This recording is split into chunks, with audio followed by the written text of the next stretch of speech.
Hello everyone, welcome आप सभी का मेरे यूट्यूब चैनल में। और जैसा कि मैंने अभी पहले हिस्ट्री की वीडियो अपलोड की हुई है जो कि 2 प्लेलिस्ट में कंप्लीट है।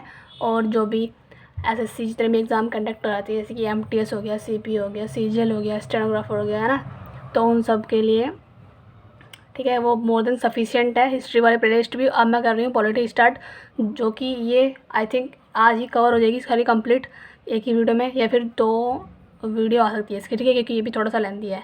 और इसमें हम कौन कौन से टॉपिक्स पढ़ने वाले हैं पहले मैं वो दिखा देती हूँ तुम्हें, ठीक है, फिर हम यहाँ पे आगे बढ़ेंगे। तो पहले हम इंट्रोडक्शन पढ़ेंगे, ठीक है, पॉलिटी क्या है, फिर हम पढ़ेंगे पार्ट्स, फिर शेड्यूल्स पढ़ेंगे, टीपीएसपी, एफडी यानी कि फंडामेंटल ड्यूटीज़ पढ़ेंगे, प्रेसिडेंट पढ़ेंगे, वाइस प्रेसिडेंट, पार्लियामेंट, अमेंडमेंट, राज्य सरकार, विधानमंडल, पीआईएल, ठीक है। और जितने भी हमारे एक्ट है, चार्टर एक्ट है, वे सब पढ़ेंगे, ठीक है। लेकिन देखो इसमें क्या है कि तुम्हें सिर्फ ध्यान से अटेंटिव होकर क्लास को अटेंड करनी है, ठीक है। और इसमें तुम्हें जो भी है नोट्स को जैसे मैंने बना रखे ऐसे बना लो अपने, ठीक है, इस तरीके से। और अलग से जो बुक है, और इवन नोट्स कहाँ से बनाए बताती हूँ। देखो लूसेंट की क्राउन है, वो लूसेंट की बुक हो गई, क्राउन की बुक हो गई, ठीक है। और एक दिल्ली पुलिस की आरडब्ल्यू की मेरे पास बुक थी, मैंने उन सब से सब कुछ निचोड़ के मैंने यहाँ पे नोट्स बनाए थे। तो जितने मेरे पास नोट्स है, जितने भी मैंने यहाँ पे पॉइंट्स बनाए हुए हैं, ठीक है, उससे बाहर यहाँ से नहीं आने वाला, मुझे ऐसा लगता है। तो प्लीज़ इसी को ध्यान से देखना, क्लास को अटेंड करना और अपने नोट्स बनाते चलना तुरंत, ठीक है। पहले ध्यान से वीडियो को देख लेना, तब नोट्स बना लेना। दोबारा बनाओगे जब दोबारा वीडियो को देखोगे तो जल्दी रिवाइज होती रहेगी चीज़ें और नोट्स जल्दी बनते रहेंगे। तो अभी पहले सिर्फ देख लेना फिर बनाना, ठीक है। तो चलती हूँ आगे। सबसे पहले हम पढ़ रहे हैं इसका इंट्रोडक्शन, यानी कि पॉलिटी ये, ठीक है, था क्या हमारा कॉन्स्टिट्यूशन वगैरह, ये सब कितना टाइम लगा इसको बनने में, कितने इसके अंदर आर्टिकल थे पहले, अब कितने हैं, वो सब पढ़ेंगे अभी। चलो डिटेल में, चलो स्टार्ट करते हैं। देखो ये लिखा है मैंने यहाँ पे फॉर्मर, ये लिखा है मैंने प्रेजेंट, यानी कि पहले हमारी 8 अनुसूचियाँ थी, यानी कि 8 शेड्यूल थी, लेकिन अब हमारे कितने हैं, अब हमारे 12 शेड्यूल है, ठीक है। ऐसे ही पहले हमारे 395 आर्टिकल थे और अब हमारे 448 आर्टिकल हैं, या फिर अभी थोड़ा सा अमेंड हो सकता है। तो तुम एक बार जो प्रेजेंट टाइम की चीज़ है उसको देख लेना, ठीक है। और पहले 22 पार्ट थे, अब हमारे 25 पार्ट हो सकते हैं, ठीक है, हो सकते नहीं है। तो ये हमारा था फॉर्मर और प्रेजेंट का, ठीक है। पहले हमारे 8 अनुसूचियाँ थी, हमारी 12 अनुसूचियाँ हो चुकी है। पहले 395 आर्टिकल थे, हमारे 4 आर्टिकल यानी कि 448 आर्टिकल हो चुके हैं। अब पहले हमारे 22 पार्ट थे, लेकिन हमारे 25 पार्ट हो चुके हैं। भारत शासन अधिनियम जो कि 1935 का एक्ट था, ठीक है, इसमें ये आया था ना, तो इसमें कहा गया था कि हमारा 1937 में सुप्रीम कोर्ट की स्थापना हुई थी। जब भारत शासन अधिनियम आया था तो इसमें कहा गया था कि हमारा सुप्रीम कोर्ट होना चाहिए अलग से, ठीक है। तो हमने इसलिए 1937 में सुप्रीम कोर्ट को स्थापना की थी, ठीक है। टाइम कितना लगा बनने में, 2 साल 11 महीने 18 दिन इसको लगे बनने में, कॉन्स्टिट्यूशन को विश्लेषण करने में, यानी कि टाइम इसको सोच विचार करने में, है ना, ये सब करने में 114 दिन लगे थे। बहुमत के आधार पर मान लिया गया था, ठीक है। और 60 देशों का विश्लेषण किया गया था, तब हमने जो है कॉन्स्टिट्यूशन को बनाया था। अडॉप्ट हमने कब किया था संविधान को, अपने 26 नवंबर 1949 को हमने अडॉप्ट किया था, लेकिन हमने लागू किया था 26 जनवरी 1950 को। विचार हमारा एम.एन. रॉय ने दिया था हमारा, ठीक है। फर्स्ट टाइम संविधान सभा का विचार किन्होंने दिया था, एम.एन. रॉय ने दिया था। 1934 में इन्होंने विचार दिया था, एम.एन. रॉय ने। एक क्वेश्चन बनता है यहाँ से, तो ये यहाँ से हो जाएगा, ठीक है। कैबिनेट मिशन जो कि 1946 में आया था, ठीक है, इनकी सिफारिश पर, कैबिनेट मिशन की सिफारिश पर संविधान सभा का गठन किया गया था कि हमारे भी संविधान बनना चाहिए भाई। ये कहाँ से आया, तो हमारे इंडिया में कैबिनेट मिशन आया था 1946 में। इसने कहा कि भैया अपने इंडिया का भी एक अलग से कॉन्स्टिट्यूशन होना चाहिए, तब जाकर हमारा संविधान सभा का गठन हुआ था, ओके। और इसकी पहली बैठक 9 दिसंबर 1946 को हुई थी, जो कि नई दिल्ली के कॉन्स्टिट्यूशन हॉल में इसकी बैठक हुई थी। जो हमारा फ्लैग है ना, वो उसके अंदर 3 कलर है, यानी कि, है ना, तो वो डिज़ाइन किसने दिया, ये एक अशोक चक्र है उसके अंदर, तो ये डिज़ाइन किसने दिया था, किसके दिमाग में ये आया कि हमारा तिरंगा इस तरीके से होना चाहिए, तो वो थे हमारे पिंगली वेंकैया नायडू। 22 जुलाई 1950 को उन्होंने तिरंगा का डिज़ाइन दिया था। क्वेश्चन ऐसे फंसता है, मैंने सिर्फ नोट्स में वही इंक्लूड किया है जहाँ से क्वेश्चन ऐसे कैसे फंस जाते हैं, और तुम्हें देखने को मिलेंगे भी, चाहे तुम किसी का भी एग्जाम दो, एमटीएस का चाहे मॉक लगाओ, चाहे तुम स्टेनो लगाओ, चाहे सीजीएल का लगाओ, तुम्हें यहाँ से क्वेश्चन फंसेगा, ठीक है, 100%। तो प्लीज़ इसको वीडियो को स्किप मत करना और ध्यान से देखना। मेरा रिवीजन हो रहा है क्योंकि मैंने पहले से इसको पढ़ा हुआ है, तो मुझे बोर फील हो रहा था, तो मैं सोचा वीडियो रिकॉर्ड कर लूँ ताकि मेरा भी कंसंट्रेशन यहाँ पे बना रहेगा, ठीक है। तो प्लीज़ अब तो फ्लैग का डिज़ाइन किसने दिया, पिंगली वेंकैया नायडू ने इसका डिज़ाइन दिया 22 जुलाई 1950 को। क्वेश्चन ऐसे आएगा कि फ्लैग का जो हमारा नेशनल फ्लैग है उसका डिज़ाइन किसने दिया था और कब दिया था? तो 22 जुलाई 1950 को इन्होंने जो है पिंगली वेंकैया नायडू ने डिज़ाइन दिया था। राष्ट्रीय गीत कौन सा है हमारा? वंदे मातरम है, जो कि गाया था किसने? बंकिम चंद्र चटर्जी ने। और राष्ट्रीय गान कौन सा हमारा? जनगण मन है, जो कि रविंद्रनाथ टैगोर ने गाया था। और ये दोनों राष्ट्रीय गीत यानी कि वंदे मातरम और राष्ट्रीय गान जनगण मन, ये दोनों कब लागू हुए थे? ये हुए थे हमारे 24 जनवरी 1950 को, ठीक है। और इसी दिन हमारी अंतिम बैठक भी हुई थी संविधान सभा की। पहले तो हुई थी हमारी 9 दिसंबर 1946 को, ठीक है। दूसरी हुई थी 13 दिसंबर 1946 को। और लास्ट बैठक, तीन क्वेश्चन बनते हैं।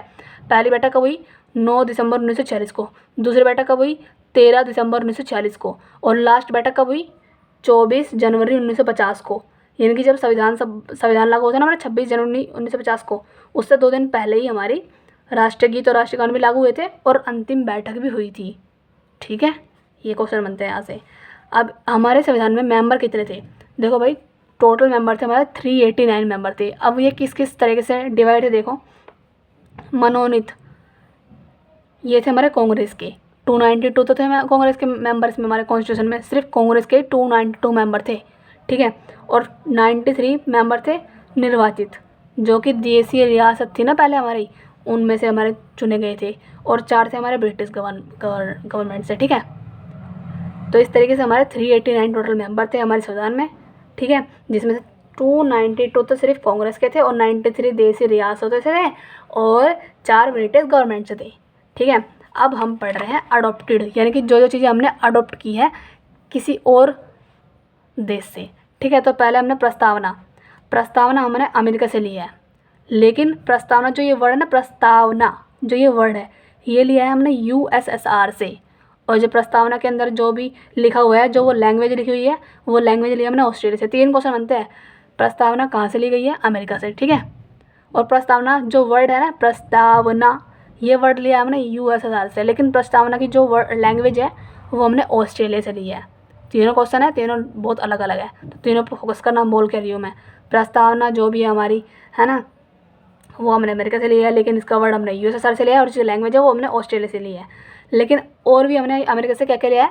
सुप्रीम कोर्ट भी हमने अमेरिका से लिया है। जैसे हमारे इंडिया में सुप्रीम कोर्ट है ना, ऐसे ही अमेरिका में फेडरल कोर्ट है, ठीक है। तो उसी फेडरल कोर्ट से इंस्पायर होकर हमने सुप्रीम कोर्ट इंडिया में बनाया था, अमेरिका का फेडरल कोर्ट देखकर, ठीक है। इम्पीचमेंट यानी कि जो प्रेसिडेंट पे इम्पीचमेंट लगाते हैं ना, महाभियोग लगाते हैं, वो भी हमने अमेरिका से लिया है। और जो हमारा प्रेसिडेंट होगा हमारे देश का भी, कौन अभी प्रेजेंट टाइम में मुर्मू जी है, ठीक है। तो वो भी हमने अमेरिका से लिया है, ओके। जो हमारे मौलिक अधिकार है, जो आज हम इतना अच्छी तरीके से बोल रहे हैं, खुल के बोल सकते हैं, अपने विचार रख सकते हैं, जितने भी हमारे राइट्स है, टोटल 6 है ना, तो वही अधिकार वो भी हमने US यानी कि संयुक्त राज्य अमेरिका से लिया है वो भी, ठीक है। जो कि पार्ट 3 में आते हैं हमारे मौलिक अधिकार, जो कि स्वतंत्रता, देखो ये 3 वर्ड है हमारे, स्वतंत्रता, समानता और बंधुता, ये 3 वर्ड हमने फ्रांस से लिया है, ठीक है। अब चलते हैं आगे की ओर। और समवर्ती सूची और जॉइंट सीटिंग, ये हमने ऑस्ट्रेलिया से ली है, ठीक है। समवर्ती सूची हो गई और जॉइंट सीटिंग ये हमने ऑस्ट्रेलिया से लिया है। DPSP, ठीक है, पार्ट 4 में आते हैं ये हमारे, ये हमने आयरलैंड से अपनाए हैं।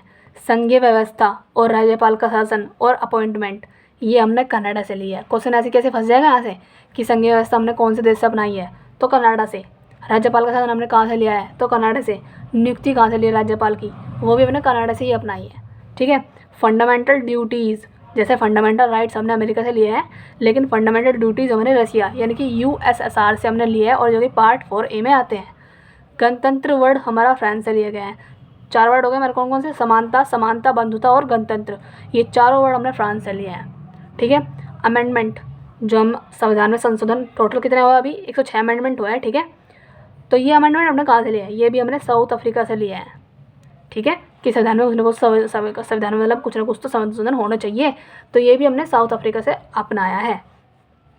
एकल नागरिकता हमने ब्रिटेन से ली है, ठीक है। कि हमारे भी भैया अगर कोई इंडिया का निवासी है, ठीक है, तो वो उसे इंडिया की सिटीजनशिप मिली हुई है, लेकिन अगर वो इंडिया को छोड़कर किसी और देश में जा गया, यानी कि वो अगर वो USA में चला गया या फिर चाइना में चला गया, तो उसकी ऑटोमेटिक यहाँ की सिटीजनशिप ख़त्म हो जाएगी, अगर वो वहाँ का रहने के लिए चला गया वहाँ पे, ठीक है, परमानेंट, इसीलिए। और ब्रिटेन से हमने एक तो ली है एकल नागरिकता। क्वेश्चन आता है यहाँ से कि इंडिया में कौन सी नागरिकता है, तो वो एकल नागरिकता है। और ली कहाँ से हमने, ये ब्रिटेन से लिया हमने। और क्या क्या लिया हमने ब्रिटेन से, विधि का शासन, यानी कि कानून कैसा किस तरीके से बनेगा नहीं बनेगा, ये भी हमने विधि यहाँ से लिया है। कहाँ से, ब्रिटेन से लिया है विधि का शासन। और संसदीय शासन भी हमने यहीं से लिया है, ठीक है। और मंत्रिमंडल भी हमने ब्रिटेन से लिया है। द्विसदनीयता भी हमने ब्रिटेन से ली है, ठीक है। इमरजेंसी जो आपातकाल लगता है ना, वो हमने जर्मनी से लिया है, ओके। अब नोट, आरबीआई के हेड की नियुक्ति, आरबीआई के हेड कौन है, शक्तिकांत दास है ना। अभी तो मैं करंट अफेयर पढ़ रही हूँ तो मुझे पता नहीं है, ठीक है, शक्तिकांत दास थे या फिर है, अभी भी पता नहीं मुझे, पर लग रहा है हम लोग यही है, ठीक है। एक बार चेक कर लेना। तो जो भी आरबीआई के हेड की जो अपॉइंटमेंट है, बात हो रही है अपॉइंटमेंट की, ठीक है, तो उस पर ध्यान दो। आरबीआई की जो हेड की नियुक्ति कौन करता है, तो जो सेंट्रल गवर्नमेंट होता है ना, केंद्र सरकार के आदेश पर की जाती है। सेंटर में हमारे कौन हो गए, पीएम वगैरह हो गए, सीएम तो स्टेट में आते हैं, तो पीएम वगैरह प्रेसिडेंट वगैरह जो होते हैं ना हमारा केंद्र सरकार में, आरबीआई के हेड की नियुक्ति यही करते हैं, पीएम या फिर प्रेसिडेंट, इनकी सिफारिश पर ही होती है।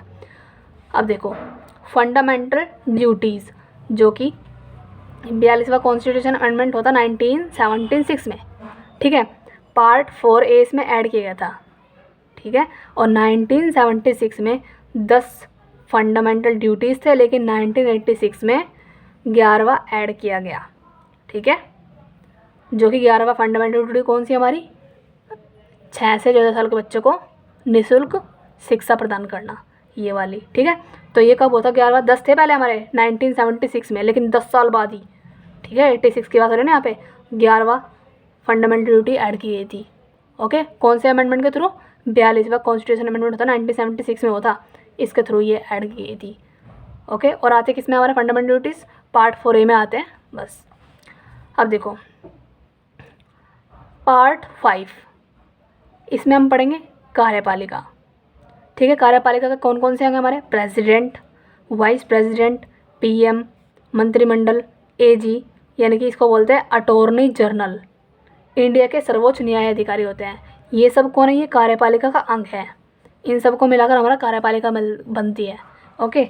अब हम पढ़ रहे हैं, अगर कोई भी व्यक्ति प्रेसिडेंट बनना चाहता है या फिर वाइस प्रेसिडेंट या फिर पीएम, मंत्रिमंडल का सदस्य बनना चाहता है, फिर अटॉर्नी जनरल बनना चाहता है, तो उनको क्या क्या करना पड़ेगा, ये देखो।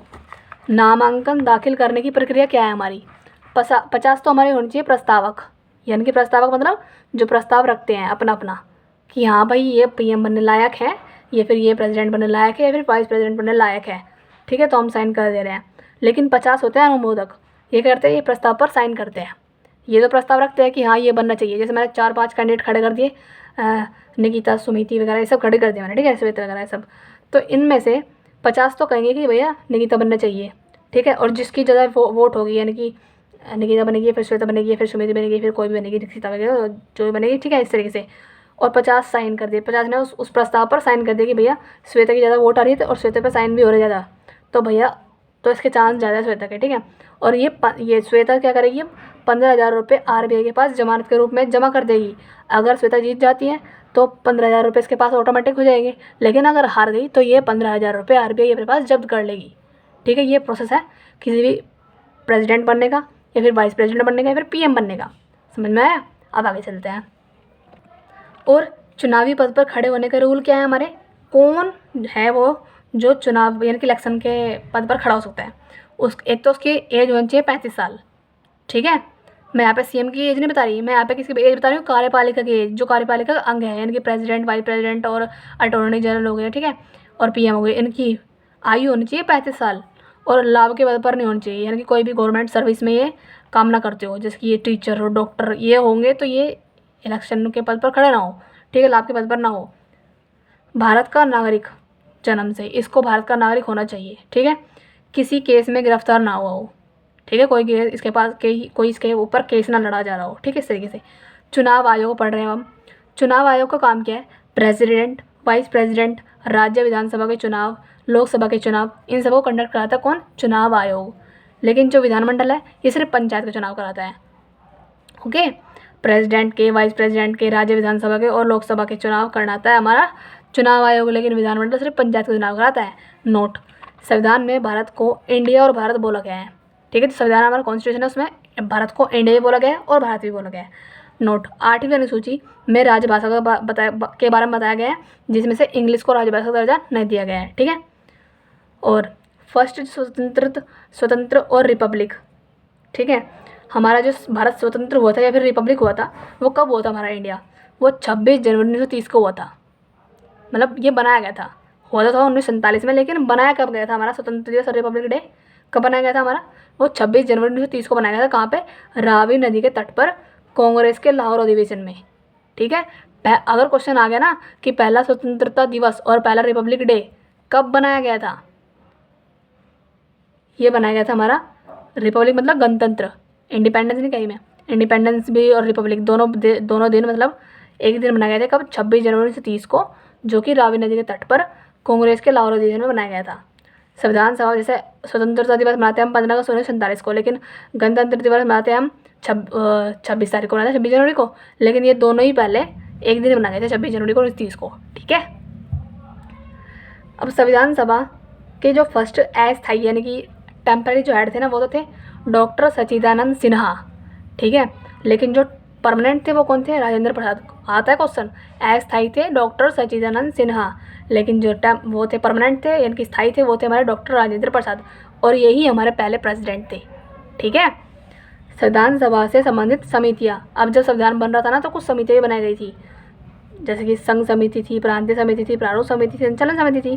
तो जो संघ समिति के जो हेड थे वो थे पंडित जवाहरलाल नेहरू, और प्रांतीय के थे हमारे वल्लभ भाई पटेल। ठीक है। क्यों, इसको ऐसे याद कर लो कि प्रांत जो था ना, प्रांतों को सबसे एक करने में किसका हाथ था, वल्लभ भाई पटेल का था ना। जितने भी हमारे देसी रियासत थी, रजवाड़े थे, किसने मिलाया था उनको, वल्लभ भाई पटेल ने। तो उसका ऐसे याद कर लो, प्रांतों को एक करने में हाथ किसका था, वल्लभ भाई पटेल का। तो प्रांतीय का कौन हो गए, वल्लभ भाई पटेल हो गए। और प्रारूप का तो पता ही है, डॉक्टर भीमराव अम्बेडकर थे, है ना, ड्राफ्ट कमेटी जिसे बोलते हैं। और संघ समिति इसके थे पंडित जवाहरलाल नेहरू। ठीक है, ये हमारे पीएम थे और पहले, और प्रेसिडेंट थे हमारे राजेंद्र प्रसाद पहले। ठीक है। और संचालन के थे हमारे डॉक्टर राजेंद्र प्रसाद, जो हमारे पहले जो हमारे पहले प्रेसिडेंट थे ना, उसके किसके हेड थे ये थे हमारे संचालन समिति के हेड। संघ के थे जवाहरलाल नेहरू, प्रांत के थे वल्लभ भाई पटेल, प्रारूप के थे BR अम्बेडकर, और संचालन के थे डॉक्टर राजेंद्र प्रसाद। ठीक है। अब हम पढ़ रहे हैं प्रारूप यानी कि ड्राफ्टिंग कमेटी, इसके मेंबर कौन कौन। देखो, अब हमने 4 समिति पढ़ी है विधानसभा की, इसमें से सबसे मेन थी प्रारूप समिति। अब इसी को हम थोड़ा सा ओपन करके पढ़ेंगे। प्रारूप समिति, इसी को बोलते हैं हम ड्राफ्टिंग कमेटी। ठीक है। इसके अंदर कितने मेंबर थे, टोटल मेंबर्स के अंदर ये थे 6 मेंबर। ठीक है। जिसमें से सिर्फ जो हेड थे इसके वो थे BR अम्बेडकर थे। और कौन कौन से मेंबर थे इसके अंदर, गोपाल कृष्ण स्वामी अयंगर, अल्लादी कृष्ण स्वामी अय्यर, और KM मुंशी, और TT कृष्णमाचारी। ठीक है। इस तरीके से थे। ओके, अब आगे चलते हैं। अब हम पढ़ रहे हैं पार्ट्स, यानी कि हमारे टोटल पार्ट पहले कितने थे, 22 थे, लेकिन अब कितने हो चुके हैं, 25 हो चुके हैं।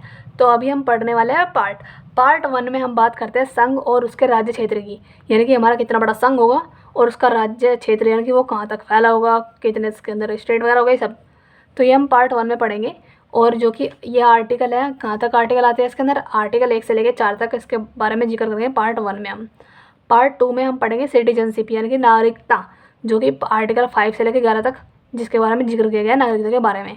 पार्ट 3 में हम पढ़ेंगे फंडामेंटल राइट्स, जो कि आर्टिकल 12 से लेकर 35 तक की बात हुई है इसके अंदर, फंडामेंटल राइट्स के अंदर 12 से 35 की।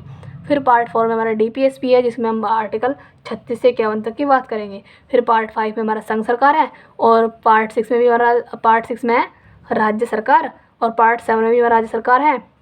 6 और 7 पार्ट ऐसे जिसमें राज्य सरकार के बारे में बताया गया है।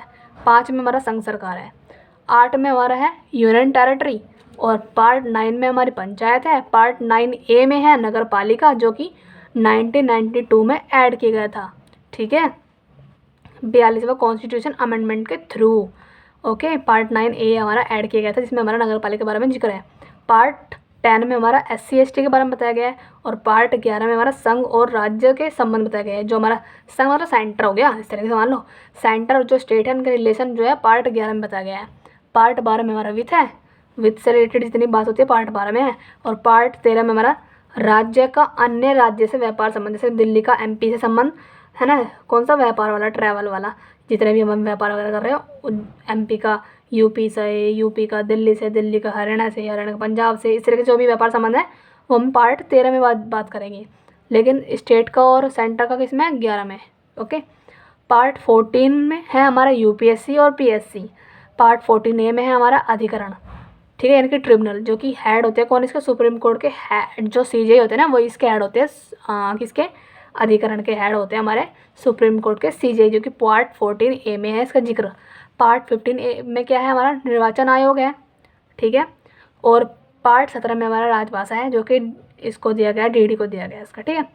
पार्ट 18 में हमारा इमरजेंसी है, जो कि मैंने कहाँ से लिया, साउथ अफ्रीका से लिया है, ओके। और 368 इसका आर्टिकल में आती है ये इमरजेंसी हमारी। पार्ट 20 में हमारा क्या है, अमेंडमेंट है, ओके, मैंने गलत बोल दिया, अमेंडमेंट, ये 368 में अमेंडमेंट, 368 में अमेंडमेंट है आर्टिकल, ठीक है। पार्ट 20 में आता है अमेंडमेंट, जो कि आर्टिकल को, इसका आर्टिकल कौन सा है इसका अमेंडमेंट का, 368 आर्टिकल है। अब हम पढ़ रहे हैं स्केड्यूल्स, जो कि हमारे 12 टोटल कितने हैं, 12 स्केड्यूल्स है हमारी।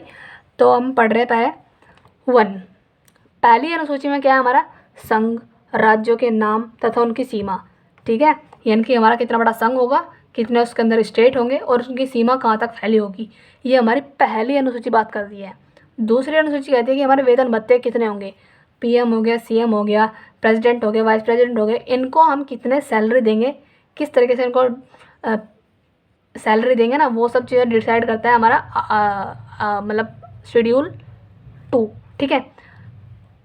जो हमारी अनुसूची 3 है वो बताती है शपथ, इनको कौन शपथ दिलाएगा, ठीक है, इस तरीके से प्रेसिडेंट को और सीजीआई को, ये सब कौन शपथ दिलाएगा, ये हमारा शेड्यूल 3 डिसाइड करती है। पार्ट नहीं, शेड्यूल 4 जो है ना हमारा, ये बताता है कि जो राज्यसभा में सीट का आवंटन, ठीक है, जो राज्यसभा है उसके अंदर सीटों का किस तरीके से डिस्ट्रीब्यूशन होगा, वो हमारा शेड्यूल 4 बताती है, ठीक है। ये नोट कर लो, राज्यसभा में यूपी में सीट कितनी है, 32 है, और लोकसभा की 80 है यूपी में, ठीक है। राज्यसभा में यूपी की सीट 32 है, लेकिन लोकसभा की 80 है, यूपी में की बात कर रही हूँ मैं यहाँ पे।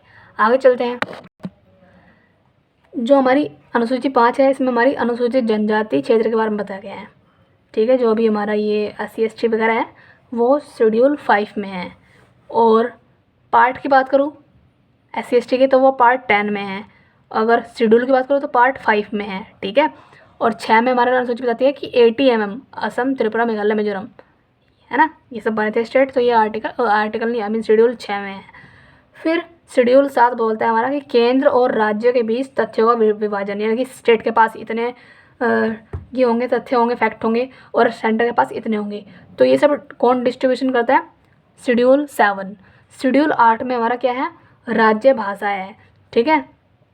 8वीं अनुसूची में हमारी कौन है, राज्य भाषा आएगी, जो कि 22 लैंग्वेज है टोटल हमारी, ठीक है। 22 लैंग्वेज को राज्य भाषा का दर्जा दिया गया है, लेकिन इंग्लिश को नहीं दिया गया है, ठीक है, याद रखना।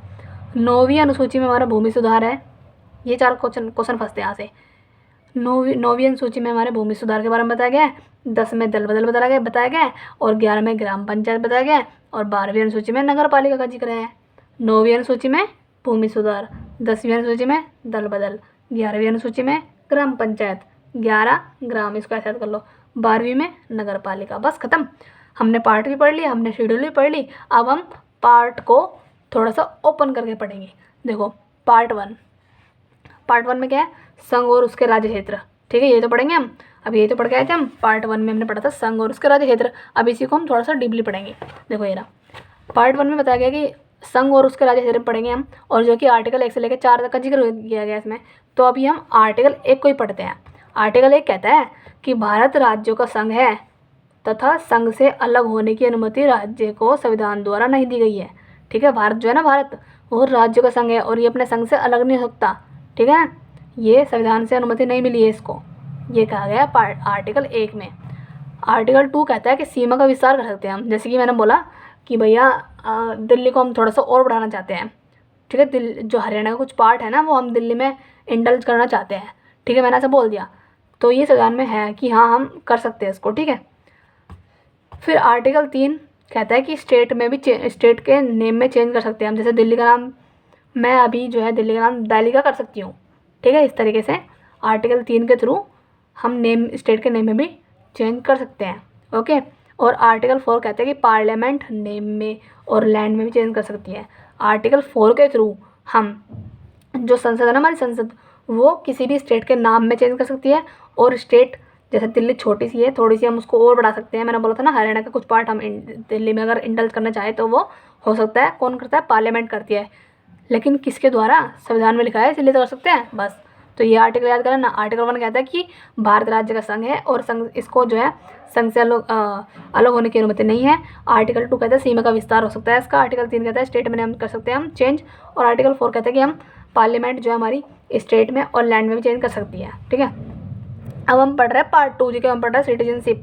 ठीक है, पार्ट 2 में कैसा हमारा सिटीजनशिप थी, इसी को हम थोड़ा सा और डीपली पढ़ते हैं। देखो, इंडिया में सिटीजनशिप जन्म के आधार पर, पंजीकरण के आधार पर, प्राकृतिक रूप से तथा देश विरोधी या किसी अन्य देश के नागरिकता प्राप्त करना एक्सेट्रा से नागरिकता छीने जाती है। देखो, हमारे इंडिया में 3 टाइप से नागरिकता प्राप्त है हमें। अगर हमारा जन्म इंडिया में हुआ तो हम इंडियन कहलाएंगे। ठीक है, इंडिया की सिटीजनशिप हमें मिलेगी। अगर हमने पंजीकरण किया हुआ है तो भी हमें यहाँ पे मिलेगा। अगर हम नेचुरल रूप से हमें प्राप्ति भी होती है। ठीक है, तो इन 3 तरीके से हम जो है इंडिया की सिटीजनशिप हासिल कर सकते हैं। लेकिन अगर तुमने देश विरोधी या फिर किसी अन्य देश की नागरिकता ले ली है ना, अगर तुमने ट्रेटर का, गद्दार का काम कर लिया, यानी कि तुम अपने देश का विरोध कर रहे हो और किसी और देश की तारीफ़ कर रहे हो या फिर उसका समर्थन कर रहे हो, या फिर तुमने उस देश की नागरिकता ले ली है, तो तुम्हारी ऑटोमेटिक इंडिया की सिटीजनशिप छीन जाएगी तुम्हारी। ठीक है, अब हम पढ़ रहे हैं टाइप ऑफ सिटीजनशिप। मतलब सिटीजनशिप के टाइप कितने होते हैं? देखो, 3-4 टाइप के होती है। पहले तो होता है NRI, ये तो पता है तुम्हारे, नॉन रेजिडेंटल ऑफ इंडिया। ये होता है कि जो व्यापार के या फिर स्टडी या फिर जॉब के पर्पज से ना इंडिया से यानी कंट्री से बाहर चले जाते हैं सिर्फ कुछ टाइम के लिए, तो उनको बोलते हैं हम NRI। लेकिन उनकी सिटीजनशिप हम छीन देंगे क्योंकि वो स्टडी के पर्पज से जा रहे हैं या फिर वो किसी व्यापार के या फिर जॉब के पर्पज से गए हैं। ठीक है, लेकिन एक होता है PIO, इसे बोलते हैं पर्सन ऑफ इंडियन ओरिजिन। इसका तो नाम में यार छुपा है, यानी कि वो इंडिया से ही उसका ओरिजिन हुआ है, यानी कि उसका उत्थान कहाँ से हुआ? इंडिया से ही हुआ है। वह व्यक्ति जिसका कोई पूर्वज या फिर भारतीय नागरिक रह चुका हो तथा जिसके पास विदेशी पासपोर्ट हो। ठीक है, वही, यानी कि जिसका पूर्वज भी इंडिया का ही हो और हम भी इंडिया वहीं पे ही हो चुके हो पैदा, तो वो होते हैं हमारे PIO। ठीक है, अब हम पढ़ रहे हैं OCI। OCI होता है हमारा overseas citizenship of India. Card holders की फुल फॉर्म है। 3 टाइप की होती है सिटीजनशिप हमारी, NRI, PIO और OCI। OCI में क्या होता है? विदेशी भारतीय नागरिकता, इसकी फुल फॉर्म है हिंदी में। एक विदेशी भारतीय नागरिक जिसे नागरिकता अधिनियम 1955 के तहत रखा जाता है, OCI कार्ड होल्डर कहलाता है। यानी कि इसको ना एक एक्ट है हमारा, कौन सा? नागरिकता अधिनियम 1955 एक्ट है ये। इस एक्ट के थ्रू हम क्या कहते हैं इसको ना, OCI कार्ड होल्डर कहते हैं उसको। भाई उसको हम इंडिया की नागरिकता दे देते हैं कि भाई तू इंडिया में आ चुका है, अब तू इंडिया का हो चुका है, तो ये तेरे पास अगर ये तेरे पास कार्ड है ना तो तू OCI है। ठीक है, इंडिया का है। अब हम पढ़ रहे हैं, इतना डीपली तो खैर आएगा नहीं कि भैया OCI क्या है और NRI क्या है वगैरह वगैरह। बस तुम इतना याद रखो कि NRI हमारा सिटीजनशिप 3 टाइप की होती है, NRI, PIO और OCI, बस इतना याद रखो। ठीक है, ऐसे हम पढ़ रहे हैं आर्टिकल 5 से 11 जो कि सिटीजनशिप के बारे में यहाँ पे पढ़ लिया हमने। ठीक है, अब हम पढ़ेंगे आर्टिकल 5 से लेकर 11 में हमें क्या क्या पढ़ेंगे वो पढ़ेंगे हम। ठीक है, आर्टिकल 5 राज्य पुनर्गठन आयोग। आर्टिकल 5 में हम पढ़ने वाले हैं राज्य पुनर्गठन आयोग के बारे में, जो कि 1953 फजल अली आयोग जो आया था ना, उसकी सिफारिश पर हमने राज्य पुनर्गठन आयोग का गठन किया था। किसकी सिफारिश पर? जो 1953 में फजल अली आयोग आया था ना, कमीशन आया था, उसने कहा था कि भैया अपना इंडिया में राज्य पुनर्गठन आयोग होना चाहिए। ठीक है, और फिर आर्टिकल 6 में आंध्र प्रदेश जो कि फर्स्ट स्टेट बना था भाषा के आधार पर, और इसकी लैंग्वेज कौन सी थी आंध्र प्रदेश की? तेलुगु। आंध्र प्रदेश में जितने भी लोग थे तेलुगु बोलते थे, इसलिए इसको जो है आंध्र प्रदेश को तेलुगु भाषी राज्य बना दिया था। ठीक है, 1953 में राज्य पुनर्गठन आयोग द्वारा, कब? 1 अक्टूबर 1953 में बनाया गया था इसको, भाषा के आधार पर आंध्र प्रदेश को। ठीक है, आर्टिकल 6 में ये बात कही गई है। आर्टिकल 7 में महाराष्ट्र जो है ना, देखो महाराष्ट्र को बनाया गया था 1956 में। ठीक है, गुजरात से इसको अलग किया गया था, गुजरात से महाराष्ट्र को अलग किया गया 1956 में और इसको बना दिया गया स्टेट। ठीक है, लेकिन नोट याद करो, महाराष्ट्र को गोवा से हमने अलग किया था पहले। ठीक है, महाराष्ट्र से हमने गोवा बनाया था अलग जो छोटा सा स्टेट है। ओके, कब बनाया था हमने? 1960 बनाया था। अगर क्वेश्चन आ लगे कि भैया गोवा कब बना था स्टेट के रूप में, तो वो 1960 में बना था। ओके, मेरा गला भी ख़राब हो गया बोलते बोलते। और जो महाराष्ट्र है वो गुजरात से अलग होकर बना था 1956 में। गोवा बना था महाराष्ट्र से अलग होकर 1960 में, लेकिन गुजरात से अलग होकर बना था हमारा महाराष्ट्र, जो कि 1956 में बना था। अब आर्टिकल 8 कहता है कि जो गोवा है ना वो 1961 में पुर्तगाली यानी कि पोर्तुगीज़ से हमने आज़ाद करवाया था।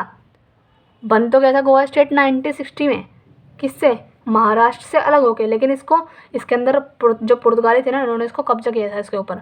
तो हमने इसको कब आज़ाद करवाया? 1 साल बाद इसको आज़ाद करवाया था हमने पोर्तुगीज़ से। बस ये आर्टिकल 8 कहता है बात। आर्टिकल 9 बोलता है जो हमारा नागालैंड है ना, नागालैंड कोहिमा जिसकी कैपिटल है, वो हमने 1963 में बनाया था। ठीक है, हॉर्नबिल यहाँ का फेस्टिवल है जो कि 1 दिसंबर को बनता है। थोड़ा सा पढ़ लो और एडिशनल चीज़ें। ठीक है, तो जो ये आता है क्वेश्चन बहुत ज़्यादा आता है ये वाला कि नागालैंड की स्थापना कब हुई थी, तो 1963 में हुई थी। आर्टिकल 9 कहता है ये। आर्टिकल 10 जो है ये बोलता है कि जो हमारा हरियाणा है, चंडीगढ़ है और जो हिमाचल प्रदेश है, तीनों स्टेट 1971 में बने थे। क्वेश्चन ऐसे कैसे फंसते हैं वहाँ पे, हरियाणा, चंडीगढ़ और हिमाचल प्रदेश। इसका आंसर HRHP और चंडीगढ़ तीनों 1971 में बने थे आर्टिकल 10 में। ठीक है, और हरियाणा जो है ना ये पंजाब से अलग होकर बना था 1966 में। ठीक है, अब आर्टिकल 11 है जो इसमें मणिपुर, त्रिपुरा, मेघालय ये 1972 में बने थे। हरियाणा, चंडीगढ़ और HP ये तो 1971 बने। अब 1 साल बाद ही हमारा कौन बन गया? त्रिपुरा, मेघालय और मणिपुर बन गया 1972 में। और ये आर्टिकल 11 कहता है। आर्टिकल 12 में क्या है? सिक्किम की स्थापना हुई थी 1975 में। इसको पूर्ण राज्य का दर्जा मिल गया था। ठीक है, सिक्किम को 1975 में पूर्ण राज्य का दर्जा मिल गया था। क्वेश्चन बनता है यहाँ से कि सिक्किम को पूर्ण राज्य का दर्जा कब मिला, तो वो 1975 में मिला था। आर्टिकल 12 में बताया गया है ये। आर्टिकल 13 में क्या है? मिजोरम और अरुणाचल प्रदेश। ठीक है, AP मतलब का AP कहाँ गया? AP मतलब ये रहा, AP मतलब आंध्र प्रदेश और ARP हो गया अरुणाचल प्रदेश। ठीक है, शॉर्ट फॉर्म में ऐसे लिखती हूँ मैं। तो मिजोरम और अरुणाचल प्रदेश ये बने थे हमारा 1987 में। और ये आर्टिकल 13 में लिखा गया है। आर्टिकल 14 में क्या है? जो छत्तीसगढ़ है, उत्तराखंड है और जो झारखंड है ये 2000 में बने थे, सॉरी। ठीक है, और तेलंगाना लेटेस्ट है ही, ये आंध्र प्रदेश से अलग बनाया था 2014 में बनाया गया था। बस इसको एक बार रिवाइज कर लेना तब पक्का पक्का याद हो जाएंगे। अब पढ़ रहे हैं पार्ट 3। हमने पार्ट 2 में सिटीजनशिप भी पढ़ लिया, पार्ट 1 में हमने वही पढ़ लिया कि संघ और उसके राज्य क्षेत्र। ठीक है, वही पढ़ लेते। अब हम आगे पार्ट 3 पे, जो कि आर्टिकल 12 से लेकर 35 तक जिसमें बताया गया है। और इसमें पढ़ने वाले हैं मौलिक अधिकार। ठीक है, फंडामेंटल राइट अमेरिका से हमने लिया है, पढ़ के हम पहले से USA से ले गए हमने। फिर फंडामेंटल जो राइट है ना संविधान की, इसको फंडामेंटल राइट संविधान की आत्मा है, ये किसने कहा? BR अम्बेडकर ने कहा। ठीक है, लेकिन बट इन रियल में संविधान की आत्मा कौन है? प्रस्तावना को कहते हैं हम। अगर क्वेश्चन आ गया कि संविधान की आत्मा क्या है, ठीक है, अगर ऑप्शन वहाँ पे हो प्रस्तावना है ना, और फंडामेंटल राइट और DP और SP ये सब, तो उसमें से तुम्हें लगाना है प्रस्तावना को। ठीक है, संविधान की आत्मा रियल में कौन है? प्रस्तावना है। लेकिन अगर क्वेश्चन ये आया कि फंडामेंटल राइट को संविधान की आत्मा किसने कहा, तो क्वेश्चन फिर अलग हो जाएगा। वो आएगा इसका आंसर BR अम्बेडकर ने कहा। ठीक है, फंडामेंटल राइट्स को मैग्ना कार्टा किसने कहा? ये कहा हमारा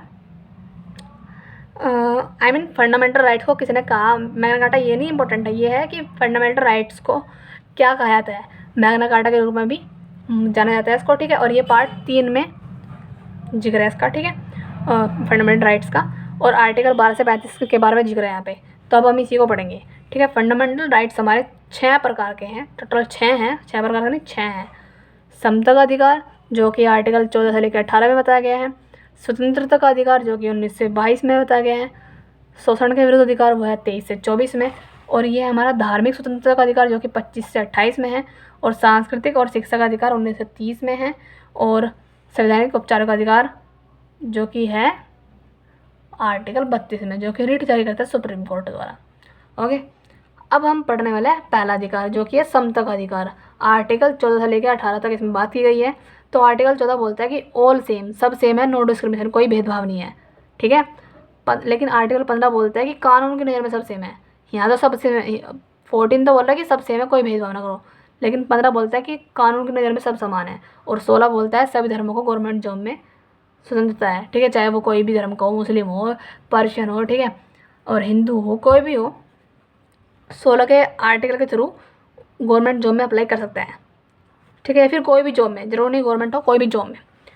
17 बोलता है कि जो हमारी अनटचेबिलिटी थी एज पर से था उसको फिनिश कर दो, कर दी हमारी 17 के थ्रू। 18 उपाधि फिनिश, यह टाइटल था जिसने जैसे डॉक्टर BR अम्बेडकर है, उन्होंने PhD की थी तो उनके लिए उनका क्या लगाते हैं हम डॉक्टर, तो वो क्या है, वो रेलेवेंट है क्योंकि भैया उन्होंने डिग्री हासिल की हुई है तो हम डॉक्टर लगाएंगे, ठीक है।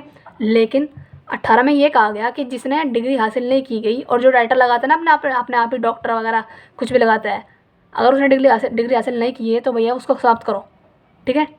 तो ये हमारा उपाधि भी ख़त्म कर दी थी इंदिरा गांधी ने आर्टिकल 18 के थ्रू। ओके, स्वतंत्रता का अधिकार, ये कहा था इंदिरा गांधी ने कि जिसके पास डिग्री है ना सिर्फ वही उपाधि या फिर वही टाइटल अपने आगे लगा सकता है, बाकी कोई भी नहीं लगाएगा। 18 में ये कहा था इसने आर्टिकल में। स्वतंत्रता का अधिकार अब हम पढ़ रहे हैं सेकंड, जो कि है 19 से लेके 22 तक। तो आर्टिकल 19 का ए बोलता है हमारा हमें बोलने की स्वतंत्रता है, यानी कि हमारे वाक्य स्वतंत्रता हमारे किस में आर्टिकल 19 ए में, जो मैं बोल रही हूँ इतना फ्रीली इतना कॉन्फिडेंटली, वो मैं आर्टिकल 19 ए के थ्रू जो है बोल पा रही हूँ। 19 का भी बोलता है शांतिपूर्वक हम बैठक कर सकते हैं, ठीक है, कोई भी उसमें हमारा जो है इंटरप्ट नहीं करेगा। ये हमारा बोलता है 19 का भी कि हम शांतिपूर्वक बैठक कर सकते हैं।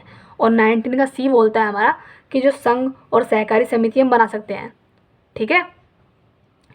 कितनी थी हमारी सहकारी समिति, संचालन समिति, प्रारूप समिति थी, है ना, संघ समिति थी, प्रांत समिति थी, ये सब थी ना।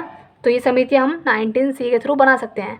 19 का डी बोलता है कि भारत के किसी भी हिस्से में बोलने की स्वतंत्रता है हमें, ठीक है ना, हम चुप रह सकते हैं, हम बोल सकते हैं कहीं भी जाए चाहे हम। 19 का ई बोलता है कि किसी भी हिस्से में हम व्यापार कर सकते हैं, किसी भी भारत के। 19 का एफ बोलता है कि हमें किसी भी हिस्से में घूमने की स्वतंत्रता है, बैन नहीं है, अगर कोई हमें रोकता है तो हम उस पर केस कर सकते हैं। ओके, आगे चलते हैं। शोषण के विरुद्ध अधिकार, शोषण के विरुद्ध अधिकार आर्टिकल 23 से 24 के बारे में जिक्र है यहाँ पे, ठीक है। तो आर्टिकल 23 बोलता है कि जो 6 से लेके 14 साल के जो भी बच्चे हैं, कम उम्र के बच्चे, वो लेबरिंग नहीं करेंगे, रोक है आर्टिकल 23 के थ्रू। और आर्टिकल 24 बोलता है कि जो बंधुआ मजदूरी है ना, या फिर समय से अधिक काम करते हैं, ठीक है, उन पर रोक है, ठीक है, वो काम नहीं कर सकते इतनी देर तक, रोक है। अगर तुमने काम कराया बच्चों से तुम्हारे ऊपर लीगल एक्शन लिया जाएगा, इस तरीके से।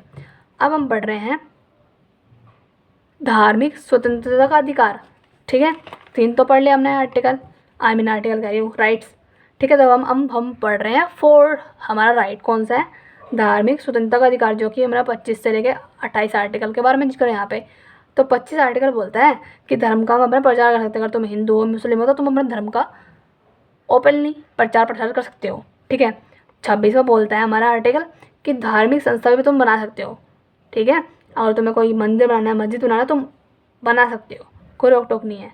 ये कॉन्स्टिट्यूशन में लिखा गया है, अगर कोई इस पर तुम्हारा उल्लंघन कर रहा है तो तुम जाके उसके ऊपर केस कर सकते हो, ठीक है, लीगल एक्शन ले सकते हो। आर्टिकल 27 बोलता है कि धर्म के मामले में कोई टैक्स नहीं लगेगा। अगर तुमने मंदिर, अब यही चल रहा है भैया, हर जगह देख लो एजुकेशन सिस्टम पे कम ध्यान दिया जा रहा है, और जहाँ देखो मंदिर मंदिर मंदिर मंदिर मंदिर मंदिर बना जा रहा है, और वहाँ पे क्या है, क्योंकि टैक्स वहाँ पर लगता नहीं है तो अपना ये सब मंदिर खोल के बैठ चुके हैं बस, ठीक है, यही चल रहा है। खैर छोड़ो। 27 धर्म के मामले में कोई टैक्स नहीं लगेगा, ठीक है, तो इसी का फ़ायदा उठाकर मंदिर खोल रहे लोग बाग, ठीक है बस। और आर्टिकल 28 बोलता है शिक्षण संस्थानों में धर्म स्वतंत्रता, हाँ ये थोड़ा सा ठीक है, थोड़ा सा नहीं पूरा ठीक है ये। अगर जैसे कहीं हमारा कोई इंस्टीट्यूशन है या फिर कोचिंग है या फिर स्कूल्स है, वहाँ पर हम अपने धार्मिक जो भी हमारी धर्म है उसके बारे में थोड़ा सा हम पढ़ा सकते हैं बच्चों को। लेकिन ये नहीं है कि तुम भैया धार्मिक संस्था खोलते रहो, जितनी है उतनी सफिशिएंट है भाई।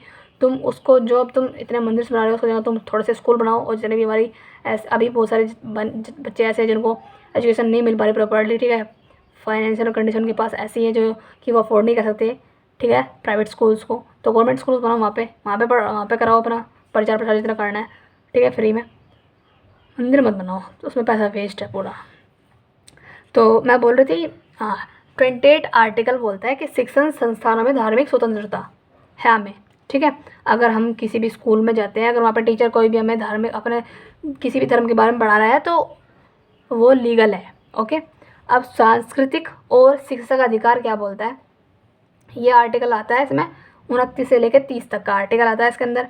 तो आर्टिकल 29 बोलता है कि जो अल्पसंख्यक हैं वर्ग की रक्षा करेंगे। अल्पसंख्यक मतलब माइनॉरिटीज़, यानी कि जैसे कि हिंदू है, हिंदू तो बहुसंख्यक है क्योंकि ये हिंदू राष्ट्र है अपना इंडिया, ठीक है। लेकिन जितने भी इसमें मुस्लिम्स हो गए, है ना, पर्शियन हो गए और क्रिश्चियन हो गए, जितने भी ये अलग रिलीजन उससे है ना, तो इनको बोलते हैं हम अल्पसंख्यक, जिनकी कम संख्या है। तो ये बोलता है कि इनकी हमें रक्षा करनी है। ये नहीं कि हमारा हिंदू राष्ट्र तो हमें हिंदू की रक्षा करनी है, अल्पसंख्यकों की भी रक्षा करनी है, आर्टिकल 29 बोलता है। और आर्टिकल 30 बोलता है कि सांस्कृतिक स्वतंत्रता प्रदान करना हमें, ठीक है। हमें मतलब सभी धर्मों को, आई मीन जितने भी जिसकी जो भी कल्चर है, ठीक है, जिस भी हिसाब से वो रहना चाहता है, जो भी अपना करना चाहता है रीति रिवाज कर सकता है। ये आर्टिकल 30 में लिखा गया है, ठीक है। तुम्हें सारे राइट्स बता दिया मैंने। अब ये है लास्ट आर्टिकल 32, जिसे बोलते हैं हम संवैधानिक उपचारों का अधिकार, ठीक है। 1978 के द्वारा संपत्ति के अधिकार को फंडामेंटल राइट्स से हटाकर कानूनी अधिकार बना दिया गया था और इसको आर्टिकल 300A में शामिल कर लिया गया है, ठीक है, इंक्लूड कर लिया गया है। तो जो आर्टिकल 32 है संवैधानिक उपचारों का अधिकार है ये, ठीक है। बस अब हम पढ़ रहे हैं रिट। सुप्रीम कोर्ट रिट जारी करता है 5 प्रकार की। पहला हमारा हिबियस कॉर्पस, जिसे बोलते हैं हिंदी में बंदी प्रत्यक्षीकरण। इसमें बोलता है कि कोर्ट जो है, इसमें यह है कि ना कोई भी हो, ठीक है, अगर बताती हूँ भी, कोर्ट के समक्ष इसमें किसी भी इंसान को सह शरीर उपस्थित करना पड़ेगा, यानी कि उसको चाहे वो मर गया हो चाहे वो जिंदा हो, उसकी बॉडी कोर्ट में पेश करनी ही पड़ेगी। ये हिबियस कॉर्पस बोलता है, बंदी प्रत्यक्षीकरण बोलता है, ठीक है। दूसरी हमारी मैंडामस, इसको बोलते हैं हिंदी में परमादेश। इसमें क्या है, इसमें ये होता है कि जब कोई भी पदाधिकारी या फिर कोर्ट, कोई भी पदाधिकारी हो गया या फिर कोई कोर्ट हो गया अथवा नगर निगम अपने दायित्व का पालन नहीं कर रहा है, ठीक है, तो सुप्रीम कोर्ट या हाई कोर्ट परमादेश रिट जारी करता है कि भैया अपना काम करो, टू डू योर जॉब, ठीक है। ये कहता है कि भैया अपना काम कर। कोर्ट अगर जैसे कि सुप्रीम कोर्ट हो गया, फिर हाई कोर्ट है, या फिर है ना और भी होते हैं, ठीक है, अगर वो अपना काम नहीं कर रहा है ना, या फिर कोई भी उसका पदाधिकारी काम नहीं कर रहा, नगर निगम का कोई भी अधिकारी काम नहीं कर रहा, तो उसको बोलते हैं कि भाई अपना काम कर, अपने आप पर ध्यान दे, ठीक है। प्रेसिडेंट या गवर्नर के विरुद्ध नहीं होती है, लेकिन अगर प्रेसिडेंट या गवर्नर अपना काम नहीं कर रहे हैं ना, तो उनके ऊपर अमेंडमेंट्स नहीं लगा सकते, उनको हम नहीं बोल सकते तुम अपना काम करो। क्यों? क्योंकि वो हमारे देश के क्या है, सर्वोच्च है, इसीलिए। प्रोहिबिशन यानी कि प्रतिषेध, अधीनस्थ न्यायालय उसके अधिकारियों के विरुद्ध जारी होती है। ये अधीनस्थ न्यायालय यानी कि जो सुप्रीम कोर्ट है, जो हाई कोर्ट से नीचे के जो कोर्ट है ना, ठीक है, उनके विरुद्ध हम जारी करते हैं कौन सा, प्रतिषेध। इसमें बोलते हैं कि हम अपने अधिकार क्षेत्र में रहकर काम करो, ज़्यादा उछलने की जरूरत नहीं है तुम्हें, ठीक है ना। तुम्हारे क्षेत्र के अंदर जितने भी कार्य आते हैं तुम सिर्फ उतना करो, हाई कोर्ट और सुप्रीम कोर्ट में जाने की तुम्हें जरूरत नहीं है, ठीक है। अब आगे दूसरा हमारा चौथी रिट है हमारी कौन सी, क्वो वारंटो। इसको बोलते हैं हम अधिकार पर रक्षा। किसी भी सार्वजनिक संस्था के अंदर अवैध तरीके से की गई नियुक्ति को रोकना, ठीक है। जैसे कि सार्वजनिक संस्था मतलब आई मीन जो भी है ना, पब्लिक जो भी हमारा ऑर्गेनाइजेशन है, वहाँ पर जितने भी अगर इलीगल तरीके से वहाँ पे अपॉइंटमेंट हुई है ना, तो उनको हम रोकते हैं क्यू वारंटो द्वारा, अधिकार पर रक्षा द्वारा, ठीक है। दूसरा हमारा सैरोटोरी, इसको बोलते हैं हम हिंदी में उत्प्रेषण। इसमें क्या है, किसी भी अधीनस्थ न्यायालय यानी कि वही लोअर कोर्ट को उसके न्यायिक क्षेत्र से बाहर जाने की अनुमति नहीं है, यानी कि रोकते हैं हम उसको कि तुम बाहर नहीं जा सकते। इसी की तरह ही है, प्रतिषेध की तरह ही। यहाँ पे तो बोलते हैं कि तुम अपने अधिकार क्षेत्र के अंदर रहने की मतलब अपने अधिकार क्षेत्र के अंदर रहो बस, लेकिन इसमें बोलते हैं हम उत्प्रेषण, बोलते हैं कि तुम बाहर नहीं जा सकते। यहाँ बोलते हैं कि तुम अंदर रहो अपने अधिकार क्षेत्र के परिच्छेद में, लेकिन उत्प्रेषण में बोलते हैं कि तुम बाहर नहीं जा सकते अपने अधिकार क्षेत्र से। बस 5 यूनिट पढ़ ली। अब पढ़ रहे हैं हम डीपीएसपी। इसकी फुल फॉर्म होती है इंग्लिश में directive principle of state policy, ठीक है, और इसी को बोलते हैं हिंदी में लोक कल्याणकारी राज्य। बस ठीक है, तो इसमें आर्टिकल हम पढ़ेंगे। पहले तो पार्ट कौन से में आते हैं, पार्ट 4 में हमारा डीपीएसपी है, जो कि हमने आयरलैंड से लिए है। फुल फॉर्म है directive principle of state policy, या फिर हिंदी में बोलते हैं इसको लोक कल्याणकारी राज्य। और इसमें हम आर्टिकल पढ़ने वाला है 36 से लेकर 51 तक का। तो आर्टिकल पहले देखो इसका हमने डीपीएसपी बनाया क्यों है, डीपीएसपी बनाया हमने लोक कल्याणकारी राज्य स्थापित करने के लिए कि भैया ऐसा राज्य बनाने में, ऐसा राज्य हमें बनाना है जिसमें लोगों का कल्याण हो, ठीक है। तो ये आर्टिकल 38 भी यही बोलता है कि लोक कल्याणकारी राज्य स्थापित करना, ठीक है। और आर्टिकल 39 क्या बोलता है हमारा, कि मेल और जो फीमेल है ना सेम सैलरी दी जाएगी, मेल को भी फीमेल को भी। जैसे पहले होता था ना कि वो तो फीमेल है तो उसको तो मेल से कम सैलरी दी जाएगी, ऐसा अब नहीं है। अब मेल भी और फीमेल भी अगर सेम सेम काम कर रही है तो सेम सेम उनको सैलरी मिलेगी। ये आर्टिकल 39 बोलता है हमें। और 39 का ए हमें क्या बोलता है कि हमें फ्री में एजुकेशन देनी है पुअर को और जो हैंडीकैप्ड है, जो भी विकलांग बच्चे हैं और जो गरीब है उनको हमें फ्री में एजुकेशन देनी है आर्टिकल 39 ए के थ्रू। और 40 बोलता है हमें आर्टिकल कि हमें ग्राम पंचायत का गठन करना है, ठीक है। और 41 बोलता है हमें कि हमें राइट टू वर्क, काम पाने का अधिकार है, ठीक है। काम पाने का अधिकार है किसी भी व्यक्ति को, चाहे वो किसी भी वर्ग का, किसी भी कास्ट का हो, काम पाने का अधिकार है आर्टिकल 41 के थ्रू, ओके। और आर्टिकल 42 में बोलता है कि हमें प्रेगनेंसी में फीमेल की हेल्प करनी है, ठीक है। ये जो मैटरनिटी लीव है, ठीक है, वो देनी है, वो सब जो भी है बातचीत जो भी है आर्टिकल 42 में लिखी हुई है। आर्टिकल 43 में मैंने इसको पूरा लिखा क्योंकि मुझे समझ में नहीं आता, ठीक है। तो एक बार चेक कर लेना क्या है इसमें। और आर्टिकल 44 जो यहाँ से क्वेश्चन बहुत फंसता है, तो यूनिफॉर्म सिविल कोड लागू गोवा में है अभी सिर्फ, ठीक है। गोवा में लागू है यूनिफॉर्म सिविल कोड, तो ये आर्टिकल 44 में बताया गया है इसके बारे में। और आर्टिकल 45 हमारा इसमें बताया गया कि 6 से 14 साल के बच्चों को फ्री में एजुकेशन देनी है। ये थोड़ा सा अलग है। आर्टिकल 39 ए बोलता है फ्री में एजुकेशन देना है किसको, सिर्फ पुअर को जो हैंडीकैप्ड है, लेकिन इसमें 6 से 14 साल के बच्चों को फ्री में एजुकेशन बात की गई है, ओके। आर्टिकल 45 में आर्टिकल 46 बोलता है कि जो कमज़ोर वर्ग है जैसे फीमेल हो गया, बुजुर्ग हो गया, विकलांग हो गया, उनकी हमें सुरक्षा करनी है आर्टिकल 46 के थ्रू, फीमेल की, बुजुर्गों की और विकलांगों की। 47 आर्टिकल बोलता है हमें कि पोषण स्तर को सुधारना है, ठीक है। हमारे आर्टिकल 48 बोलता है कि दुधारू पशु वध पर रोक लगानी है। जो भी एनिमल्स ऐसा है जो हमें मिल्क प्रोड्यूस करता है, ठीक है, हमें दूध देता है, ठीक है, तो हमें उसको मारना नहीं है, उसकी वध पर रोक है। आर्टिकल 48 में ये लिखा गया है। आर्टिकल 48 ए बोलता है कि हमें पर्यावरण की रक्षा करनी है। और आर्टिकल 49 बोलता है हमें कि हमें मोन्यूमेंट्स की सुरक्षा करनी है।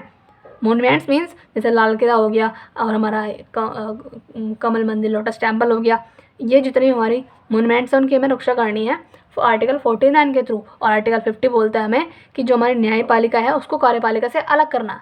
न्यायपालिका अपना काम अलग करेगी, कार्यपालिका अपना काम अलग करेगी, ये बोलता है आर्टिकल 50। और आर्टिकल 51 बोलता है हमें कि हमें अंतर्राष्ट्रीय शांति व सुरक्षा बनाए रखनी है। और फिर एक आर्टिकल और है, ये रहा आर्टिकल 51 ए।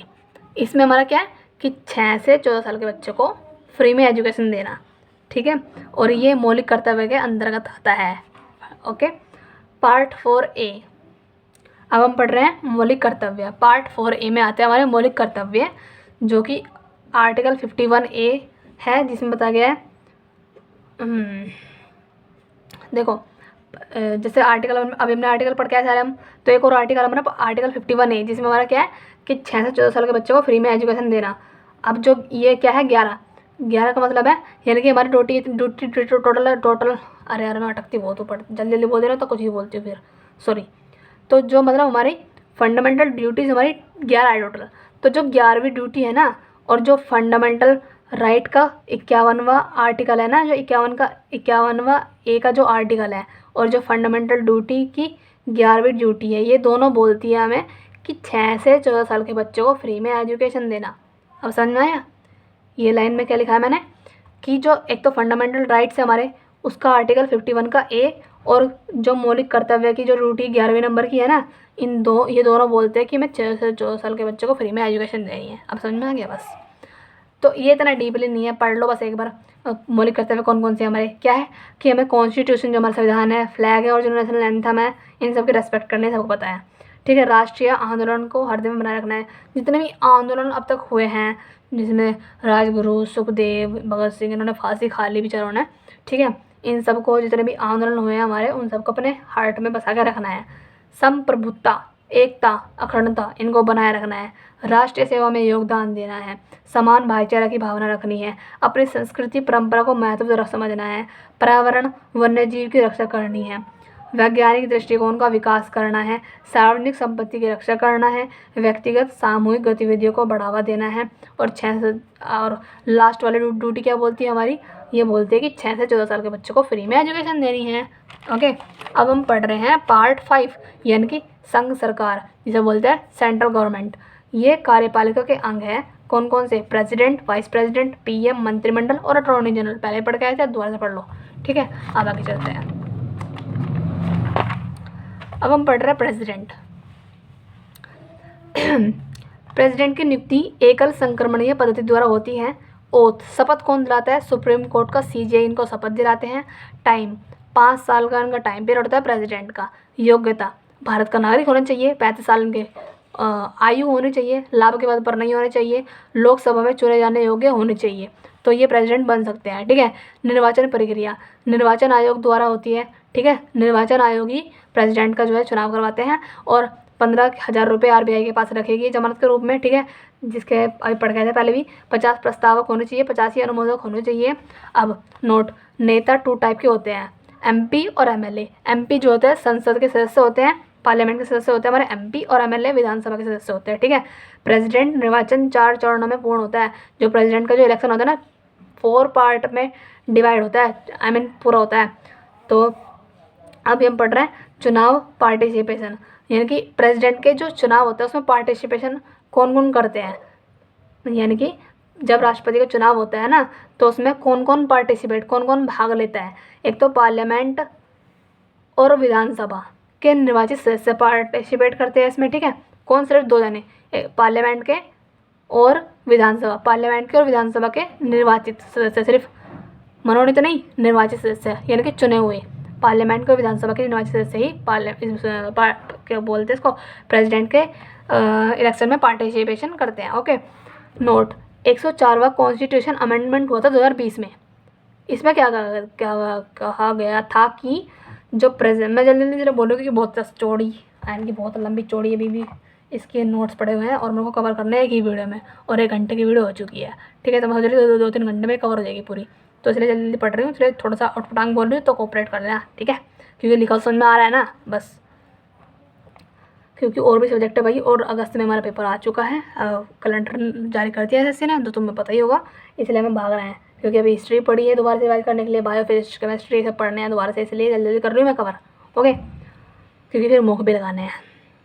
हाँ, तो 104वां कॉन्स्टिट्यूशन अमेंडमेंट होता है हमारा 2020 में, जिसमें प्रेसिडेंट का चुनाव में जो पहले 2 देखो, जब पहले प्रेसिडेंट का जो इलेक्शन होता था ना, तो उसमें पार्लियामेंट के और विधानसभा के निर्वाचित सदस्य भाग लेते थे, और 2 एंग्लो इंडियन की 2 ब्रिटिश, जो एंग्लो इंडियन थे ना, यानी कि जो ब्रिटिश थे, वो भी पार्टिसिपेट करते थे। लेकिन जब 104वां कॉन्स्टिट्यूशन अमेंडमेंट हुआ ना, कॉन्स्टिट्यूशन अमेंडमेंट मतलब संशोधन हुआ जब 104वें नंबर का, तो उसमें जो प्रेसिडेंट के चुनाव में जो 2 एंग्लो इंडियन पार्टिसिपेट करते थे ना, उनकी नियुक्ति को समाप्त कर दिया था, ठीक है। देखो, प्रेसिडेंट चुनाव में 2 एंग्लो इंडियन की नियुक्ति की जाती थी, उसको समाप्त कर दिया, ठीक है। मैं इतना लंबा चौड़ा लिखती नहीं हूँ, शॉर्ट में लिखती हूँ, बस समझ में ज़्यादा पूरा आता है, तो तुम समझ लेना, इसलिए बोल रही हूँ। जो बोल रही हूँ उस पर ध्यान दो और लिखो हो, तुम अपना आप समझ जाओगे फिर, क्योंकि मैंने बहुत इन शॉर्ट लिखा हुआ ताकि नोट्स मेरे कम बने, लिखा हुआ घिच पिच कम हो और चीज़ें ज़्यादा समझ में आए, ठीक है। राज्यसभा में प्रेसिडेंट, देखो, राज्यसभा में प्रेसिडेंट 12 मेंबर को नियुक्त करता है, ठीक है। प्रेसिडेंट क्या करता है, जो राज्यसभा होती है उसमें 12 मेंबर को नियुक्त करता है, ओके। वीटो पावर भी होती है इनके पास, नहीं पहले अभी वीटो पावर बाद में पढ़ेंगे, पहले थोड़ा सा और ये पढ़ लेते हैं हम। इम्पीचमेंट जो हम प्रेसिडेंट को लगाते हैं वो कैसे लगा सकते हैं हम, किसी भी सदन में, लोकसभा हो या फिर राज्यसभा हो, किसी में भी हम स्टार्ट कर सकते हैं इम्पीचमेंट की प्रक्रिया को प्रेसिडेंट के खिलाफ। प्रत्येक सदन से प्रस्ताव पर चर्चा 1/3 मेंबर की अनुमति अगर होगी तो हम भी इम्पीचमेंट लगा सकते हैं, ठीक है। प्रत्येक सदन के 1/3 मेंबर अगर साइन कर देते हैं ना, अनुमति दे देते हैं ना कि हमें इम्पीचमेंट लगाना है, तो इम्पीचमेंट लग सकता है। पास, अगर हमें 2/3 त्यागपत्र देना पड़ेगा अगर, ठीक है, अगर इम्पीचमेंट पास कर दिया 2/3 लोगों ने, ठीक है, तो उन्हें अपने पद से इस्तीफा देना ही पड़ेगा, किसको, प्रेसिडेंट को। अंतिम अधिकार सुप्रीम कोर्ट का होता है। प्रेसिडेंट के इम्पीचमेंट पर जो लास्ट अधिकार होता है वो होता है सुप्रीम कोर्ट का। अब इनके पास, प्रेसिडेंट के पास पावर, मतलब पावर कौन कौन सी होती है, तो देखो पावर कौन सी, इनके पास कार्यकारी शक्ति के होती है इनके पास। विधायी शक्ति होती है, वित्तीय शक्ति होती है, न्यायिक शक्ति होती है, सैन्य शक्ति होती है, आपातकालीन शक्ति होती है, कूटनीतिक शक्ति भी इनके पास होती है। अब देखो कूटनीतिक में 3 टाइप के हमारे आपातकाल होते हैं। 352 आर्टिकल में राज्य आपातकाल है, राष्ट्रीय आपातकाल सॉरी। 356 में है राष्ट्रपति शासन है, जो कि पहली बार पंजाब में लगाया था राष्ट्रपति शासन। और आर्टिकल 60 में हमारा क्या है, वित्तीय आपातकाल है। ओके, अब हम पढ़ रहे हैं वीटो पावर्स। ठीक है, तो ये हमारा प्रेसिडेंट के पास है वीटो पावर्स है, जो कि 3 टाइप की होती है वीटो पावर। पहला होती है आत्यांतिक। इसमें क्या होता है कि बिल को कुछ समय के लिए अपने प्रस्ताव को देखो, बिल को कुछ समय के लिए अपने पास रख सकता है ये, है ना, या फिर प्रस्ताव को पुनर्विचार के लिए वापस भेज सकता है। जैसे मैंने कोई बिल बनाया कि भैया मैंने बिल बनाया कि 6 से 14 साल के बच्चों को नहीं फ्री में एजुकेशन देनी, 6 से लेके 22 साल के बच्चों तक को फ्री में एजुकेशन देनी है। ये मैंने नई बिल बनाया है। तो जब मैं इसको पेश करूँगी ना लोकसभा में, और फिर लोकसभा के बाद जाएगा राज्यसभा के पास, फिर राज्यसभा के पास जाता है प्रेसिडेंट के पास। अब प्रेसिडेंट के पास ये शक्ति है, ये वीटो पावर है कि वो तो ये तो वो बिल को पास करेगा, या फिर वो बिल को अपने पास रख लेगा बहुत दिनों तक का, या फिर वो उसको पुनर्विचार के लिए कि भाई इस पर थोड़ा सा और विचार करो, विचार विमर्श करो, बिल पे थोड़ा सा और अमेंडमेंट करो। ठीक है, ये शक्ति प्रेसिडेंट के पास होती है। ठीक है, क्या कि बिल को कुछ समय के लिए अपने पास रख सकता है, या फिर वो प्रस्ताव को पुनर्विचार के लिए वापस भेज सकता है। आत्यांतिक वीटो पावर कहलाती है ये हमारी। अब निलंबन वीटो क्या है, बर्खास्त कर सकता है कुछ टाइम के लिए। प्रेसिडेंट जो है, जो मैंने बिल भेजा था ना, उस बिल को तो सस्पेंड कर देगा कुछ टाइम के लिए, या फिर विधायिका द्वारा पारित विधेयक को अपनी स्वीकृति दिए बिना अपने पास रखना अनिश्चित काल के लिए। उसकी मर्जी है, जो मैंने बिल इसको दिया ना प्रेसिडेंट को, वो उसको लंबे समय तक अपने पास रख भी सकता है, या फिर सस्पेंड भी कर सकता है, या फिर वापस भेज भी नहीं सकता बिल को मेरे पास, अपने पास ही रख लेगा, देगा भी नहीं। ये प्रेसिडेंट के पास वीटो पावर निलंबन में। पॉकेट वीटो क्या है कि राज्य विधानसभा से पारित विधेयक, जो राज्य विधानसभा जो पारित करती है ना, विधेयक बिल जो पारित करती है राज्य विधानसभा, पर राज्यपाल द्वारा राष्ट्रपति को विचार विमर्श के लिए भेजा गया प्रस्ताव, जिस पर प्रेसिडेंट अपनी सहमति दे सकता है या संशोधन के लिए वापस कर सकते हैं अनिश्चित काल के लिए। वो ये अनिश्चित काल के लिए वापस भेज भी सकता है, या फिर अपने पास रख सकता है। ये पॉकेट वीटो है। पॉकेट मतलब जेब में रख लेता है अपने बिल को, इस तरीके से मर्जी है, दे दिया वापस करने के लिए, वापस विचार विमर्श करने के लिए, या फिर अपने पास रख लिया। ये पॉकेट वीटो है। निलंबन में सस्पेंड कर देता है, और आत्यांतिक में विचार विमर्श करने के लिए दोबारा भेजता है। ओके, अब हम पढ़ रहे हैं आर्टिकल 123, जिसमें प्रेसिडेंट के ऊपर अध्यादेश लगा प्रेसिडेंट जो है अध्यादेश लगाता है आर्टिकल 123 के थ्रू। ओके, अब हम पढ़ रहे हैं प्रेसिडेंट की संवैधानिक स्थिति। समझ में तो आ रहा है ना तुम लोगों को, बस पढ़ लो। आर्टिकल क्या गया, प्रेसिडेंट की संवैधानिक स्थिति पढ़ रहे हैं हम, यानी कि प्रेसिडेंट की स्थिति कैसी है हमारी। वह केवल कार्यकारी प्रधान होता है, वास्तविक तो पीएम ही होता है, क्योंकि जो पीएम करेगा वही हमारा प्रेसिडेंट करता है। ठीक है, भले ही प्रेसिडेंट जो है हाईएस्ट है और सर्वोच्च है, लेकिन वो पीएम की सिफारिश पर सब कुछ काम करता है। किसी की अपॉइंटमेंट हो गई या फिर किसी को हटाना हो पद से, तो वो पीएम की सिफारिश पर ही करता है। ठीक है, प्रशासन में औपचारिक रूप से सम्मिलित होता है, ये रबर स्टैम्प के रूप में काम करता है। अगर क्वेश्चन आ गया ना कि रबर स्टैम्प के रूप में कौन कार्य करता है, पीएम या फिर सीएम या फिर प्रेसिडेंट, तो प्रेसिडेंट। संघ की कार्यपालिका शक्तियाँ राष्ट्रपति के अंदर निहित होती है। ठीक है, संघ की कार्यपालिका शक्ति जितनी भी पावर्स हैं किसके हाथ में है, प्रेसिडेंट के हाथ में है। संवैधानिक विवेक स्वतंत्रता प्राप्त नहीं है इनको। ठीक है, आर्टिकल 52 में हमारा क्या है, प्रेसिडेंट है। आर्टिकल 52 में कौन है, प्रेसिडेंट है। आर्टिकल 53 में संघ की कार्यपालिका शक्ति है। प्रेसिडेंट आर्टिकल 52 में है, और जो भी इनके पास शक्ति है ना सारी, संघ का हेड कौन है, प्रेसिडेंट है, और इनकी के जो भी कार्यपालिका शक्ति किसमें है, 53 में आर्टिकल में। 54 में इनका चुनाव है। 56 में आर्टिकल में इनका कार्यकाल है कि ये कब तक रहेंगे, 5 साल तक रहेंगे, पता है हमने पढ़ के आए थे अभी हम आगे। ठीक है, और आर्टिकल 60 में इनकी शपथ है। आर्टिकल 61 में प्रेसिडेंट का इम्पीचमेंट है। आर्टिकल 65 में वाइस प्रेसिडेंट का प्रेसिडेंट के रूप में कार्य करना। बाई चांस अगर प्रेसिडेंट की मृत्यु हो गई या फिर उन्होंने अपने पद से इस्तीफा दे दिया, तो आर्टिकल 65 के थ्रू तुरंत हम वाइस प्रेसिडेंट को प्रेसिडेंट के पद पर बिठा देते हैं। ओके, वो कार्य करता है प्रेसिडेंट के रूप में। फिर आर्टिकल 72 बोलता है कि इनको संविधान का शक्ति प्राप्त है, किसको, प्रेसिडेंट को। अगर किसी व्यक्ति को मृत्यु दंड मिला हुआ है, यानी कि फांसी की सज़ा मिल चुकी है, उनको कोई नहीं हटा सकता उसकी फांसी सज़ा को, लेकिन सिर्फ प्रेसिडेंट के पास ये पावर है कि वो जो है, एक तो प्रेसिडेंट के पास होती है पावर, एक होती है गवर्नर के पास। ठीक है, तो 72 आर्टिकल के थ्रू तो प्रेसिडेंट के पास है कि वो उनकी मृत्युदंड को माफ़ कर सकता है प्रेसिडेंट। आर्टिकल 74 बोलता है कि ये मंत्रिमंडल जो हमारा है ना, यानी कि जितने मंत्री की मंडलों की जो बैठक होती है, वो आर्टिकल 74 में है। आर्टिकल 75 में क्या है, मंत्रिपरिषद लोकसभा के प्रति सामूहिक रूप से उत्तरदायी होगा, ये आर्टिकल 75 बोलता है। आर्टिकल 76 में क्या है, हमारा अटॉर्नी जनरल होगा, ठीक है, जो कि क्या है, सर्वोच्च होता है ना। आर्टिकल 143 ये बोलता है कि सुप्रीम कोर्ट जो है राष्ट्रपति को परामर्श दे सकता है, या फिर प्रेसिडेंट सुप्रीम कोर्ट से परामर्श ले सकता है किसी भी केस में, या फिर किसी भी बातचीत वगैरह जो भी हो रहा है उसमें, ठीक है। अब हम पढ़ रहे हैं प्रेसिडेंट की नियुक्ति की पावर, ठीक है, यानी कि प्रेसिडेंट किस किस की नियुक्ति कर सकता है, किस किस की अपॉइंटमेंट की पावर्स है प्रेसिडेंट के पास। देखो, प्रेसिडेंट पीएम को अपॉइंट करता है, मंत्रिमंडल को नियुक्त करता है, गवर्नर को, सीएजी को, इसकी फुल में कंट्रोलर ऑडिटर जनरल, ठीक है, लोकसभा के हेड की, अटॉर्नी जनरल की, यूपीएससी के हेड और मेंबर की, भारतीय निर्वाचन आयोग के हेड की भी नियुक्ति करता है प्रेसिडेंट। सभी आयोग जितने भी होते हैं उनके भी हेड की नियुक्ति करता है प्रेसिडेंट। सुप्रीम कोर्ट का हेड हो गया या फिर हाई कोर्ट का हेड हो गया तो भी प्रेसिडेंट नियुक्ति करता है, और वित्त आयोग की हेड की नियुक्ति प्रेसिडेंट करता है, ठीक है। बस आगे चलो, अब हम पढ़ रहे हैं वाइस प्रेसिडेंट। प्रेसिडेंट तो पढ़ लिया पूरा, अब हम पढ़ रहे हैं वाइस प्रेसिडेंट। पद हमने अमेरिका के वाइस प्रेसिडेंट से लिया है, जैसे प्रेसिडेंट का पद हमने अमेरिका से लिया है, ऐसे हमने वाइस प्रेसिडेंट का पद भी हमने अमेरिका से लिया है, ठीक है। और निर्वाचन संसद के मेंबर करते हैं, निर्वाचित भी और मनोनीत भी। जैसे प्रेसिडेंट के इलेक्शन में कौन पार्टिसिपेट करता है, एक तो संसद के और विधानसभा के निर्वाचित सदस्य हैं, और 2 एंग्लो इंडियन भी करते थे पहले, लेकिन 102 जब 104वां कॉन्स्टिट्यूशन अमेंडमेंट हुआ ना, तो एंग्लो इंडियन जो पार्टिसिपेट करते थे प्रेसिडेंट के इलेक्शन में, उसकी नियुक्ति समाप्त कर दी, ठीक है। ऐसे ही जो वाइस प्रेसिडेंट की जो इलेक्शन होता है, ठीक है, उसमें कौन पार्टिसिपेट करता है, संसद के मेंबर, निर्वाचित और मनोनीत दोनों, लोकसभा के भी और राज्यसभा के भी, ठीक है। इस तरीके से इसमें वाइस प्रेसिडेंट के इलेक्शन में लोकसभा के और राज्यसभा के दोनों मेंबर जो है निर्वाचित और मनोनीत पार्टिसिपेट करते हैं वाइस प्रेसिडेंट के इलेक्शन में, चुनाव में, ठीक है।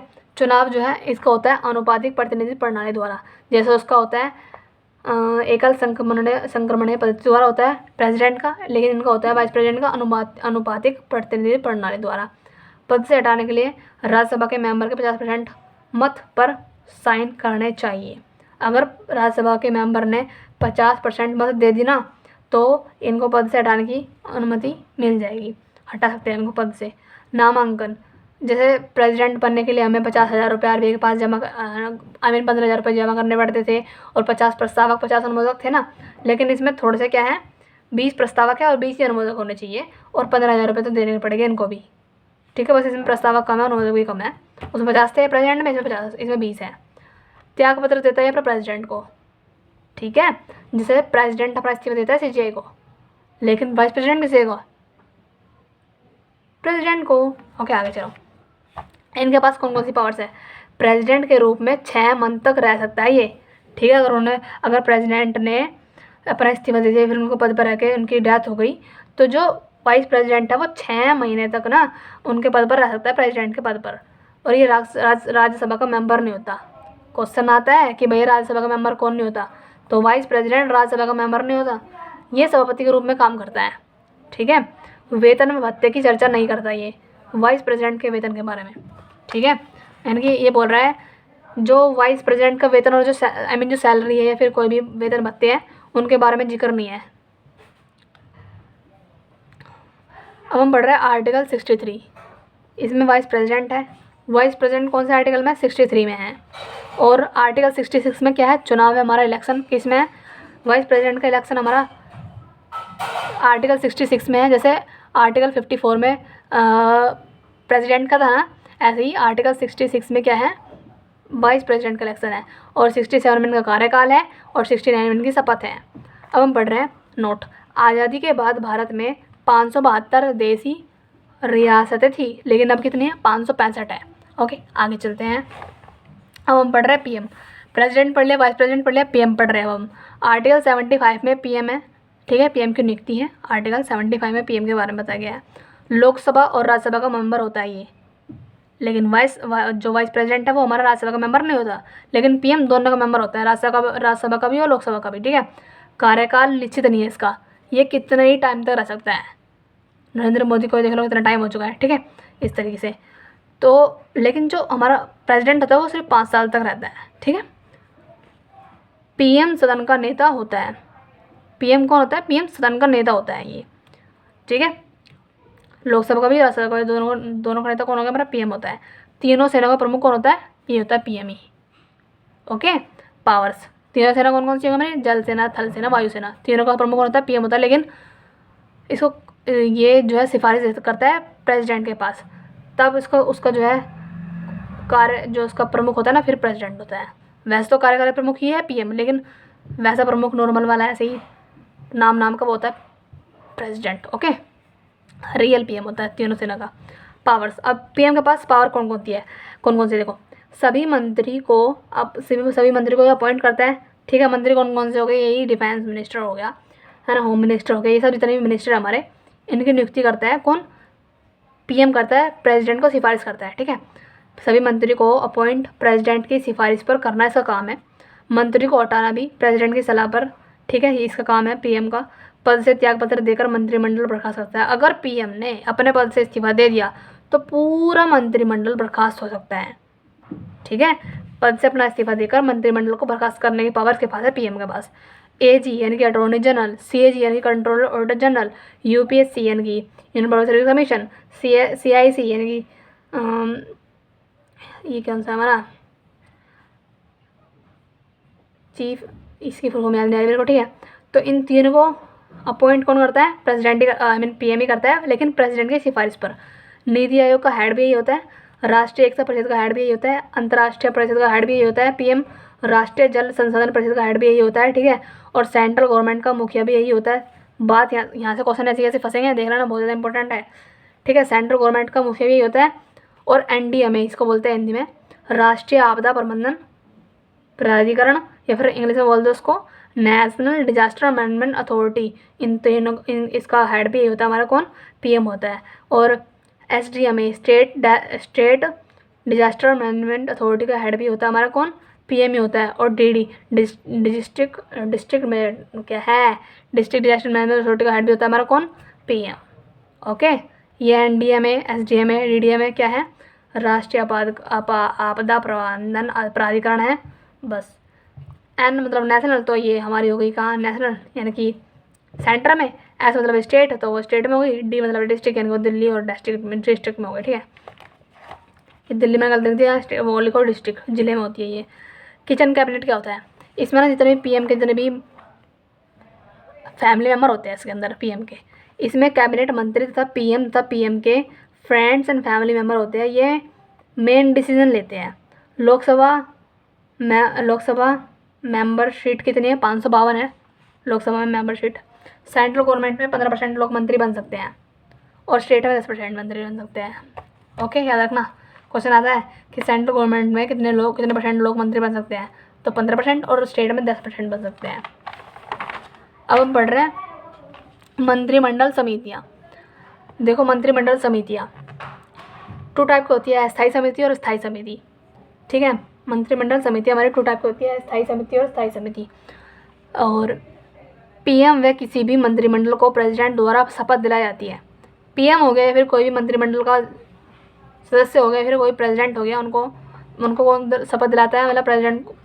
देखो दोबारा बोलती हूँ, पीएम को या फिर कोई भी मंत्रिमंडल हो गया, उसको प्रेसिडेंट शपथ दिलाता है, बस प्रेसिडेंट को सीट दिलाता है। ठीक है, अब हम पढ़ रहे हैं पार्लियामेंट आती है हमारी आर्टिकल 79 में। पार्लियामेंट कौन सा आर्टिकल में आती है, 79 आर्टिकल में आती है। अब पार्लियामेंट हमारे 3 पार्ट में डिवाइड है, लोकसभा, प्रेसिडेंट और राज्यसभा। लोकसभा है हमारा आर्टिकल 81 में, राज्यसभा है आर्टिकल 80 में, और प्रेसिडेंट है 52 में, पहले पढ़ के आ चुके हैं। अब हम पढ़ रहे हैं लोकसभा के बारे में, इसको पढ़ेंगे पहले डीपली हम। ठीक है, लोकसभा क्या है, निम्न सदन है, और ये जनता का सदन है। क्वेश्चन आता है कि निम्न सदन कौन सा है, तो लोकसभा है वो। ठीक है, और ये आर्टिकल 81 में है, और इसी को बोलते हैं हम जनता का सदन। गठन कब होता है लोकसभा गठन, 1952 में हुआ था। और इसके अंदर मेंबर कितने लोकसभा में, 552 यानी कि 552 इसके अंदर मेंबर है, जो कि परसेंट में अब कितने हो चुके हैं, 545 है। ठीक है, लोकसभा मेंबर चुनाव यानी कि जो लोकसभा के मेंबर का जो चुनाव होता है वो किसके बेस पे होता है, first past of the post system, इसके बेस पर इसका इलेक्शन होता है। यानी कि जिसको ज़्यादा वोट वही जो है विनर होगा। ये लोकसभा के मेंबर के इलेक्शन का रूल है। ठीक है, 17वीं लोकसभा चुनाव 2019 में हुए थे। अब हिसाब लगा लो कौन से नंबर के हुए थे और कौन से नंबर के होंगे। कार्यकाल 5 वर्ष का होता है इसमें। ठीक है, न्यूनतम आयु 25 वर्ष होती है। ठीक है, और लोकसभा के हेड की नियुक्ति प्रेसिडेंट करता है। लोकसभा की हेड की सिफारिश पर उपाध्यक्ष का चुनाव किया जाता है जो विरोधी दल का नेता होता है। अगर लोकसभा के हेड ने ये कह दिया कि मुझे तो उपाध्यक्ष चाहिए, तो उपाध्यक्ष बना जाएगा उसका, और जो उपाध्यक्ष होता है वो कौन होता है? वो विरोधी दल का नेता होता है। ठीक है, लोकसभा विघटन के बाद हेड अपना पद नहीं छोड़ता नई सरकार बनने तक। ठीक है, अपने पद पर रहता है। जब अगर लोकसभा का विघटन हो गया तो जो हेड है ना वो अपने पद पर ऐसे कैसे बना रहता है तब तक नई सरकार नहीं बनती। दल बदल के आधार पर लोकसभा स्पीकर का फैसला अंतिम होता है तथा यह सुप्रीम कोर्ट के न्यायिक समीक्षा से बाहर होता है। ठीक है, यानी कि जो अगर दल बदल चल रहा है, ये सब चल रहा है ना, दल बदल के फैसले पर जो सबसे लास्ट वाला जो राइट होता है वो होता है लोकसभा के स्पीकर का। ठीक है, यानी कि अध्यक्ष का होता है, और ये सुप्रीम कोर्ट के न्यायिक समीक्षा से बाहर होता है। लोकसभा व राज्यसभा की जॉइंट सिटिंग की अध्यक्षता कौन करता है? लोकसभा का हेड करता है। लोकसभा हो गया, ये फिर राज्यसभा हो गई, इनकी अगर जॉइंट सिटिंग होनी है ना तो उसकी अध्यक्षता करता है लोकसभा का हेड। अगर अध्यक्ष को उसके पद से हटाने का प्रस्ताव विचाराधीन है तो अध्यक्ष तब तक अपने पद पर नहीं बैठेगा। ठीक है, अगर मतलब मान लो हमें शक हो रहा है कि भैया जो लोकसभा का हेड है ना उसको हमें पद से हटाना है और वो अपना काम ढंग से नहीं कर रहा है, तो तब तक लोकसभा का अध्यक्ष अपने पद पर बैठ नहीं सकता, उसको हम जो है हटा दें एक तरह से। कार्यमृगना समिति और नियम समिति और सामान्य प्रयोजन समिति, इन सब तीनों का हेड कौन होता है? लोकसभा का हेड होता है। क्वेश्चन ऐसे कैसे फंसेगा वहाँ पे कि कार्यमृगना समिति का हेड कौन होता है? लोकसभा का हेड। नियम समिति का हेड कौन होता है? लोकसभा का हेड। सामान्य प्रयोजन समिति का हेड कौन होता है? लोकसभा का हेड। ठीक है, और लोकसभा का हेड तो हमारा होता ही है। अब आगे चलते हैं। अगर लोकसभा में उपस्थित सदस्य निश्चित कोरम संख्या, यानी कि कोरम संख्या मतलब टोटल लोकसभा का 1/10 को प्राप्त नहीं करते हैं तो अध्यक्ष के द्वारा लोकसभा की बैठक सीटिंग को चालू नहीं किया जाता। अगर 1/10 मेंबर नहीं है लोकसभा में तो उसको मतलब जॉइंट सीटिंग चालू नहीं की जाएगी तब तक। ठीक है, बैठक चालू नहीं होगी जब तक अगर 1/10 सदस्य मेंबर वहाँ पे है नहीं, उपस्थित नहीं है। लोकसभा हेड का पद चीफ जस्टिस ऑफ इंडिया की CJI के पद के बराबर होता है। जो लोकसभा का जो हेड होता है ना और जो सुप्रीम कोर्ट का CJI है, उन दोनों का पद एक ही होता है, बराबर होता है दोनों का। अब हम पढ़ रहे राज्यसभा, लोकसभा पढ़ ली, अब हम पढ़ रहे राज्यसभा जो कि आर्टिकल 80 में है। प्रेसिडेंट पहले पढ़ लिया था। ठीक है, अब हम पढ़ रहे हैं राज्यसभा जो कि क्या है? ये एक उच्च सदन है। सदस्य संख्या इसके अंदर कितनी है? 250 थी पहले, अब लेकिन 245 हो चुकी है। जैसे पहले 552 थी लोकसभा में, लेकिन 545 अब हो चुकी है। ऐसी इसके अंदर 250 थी पहले, अब 245 हो चुकी है।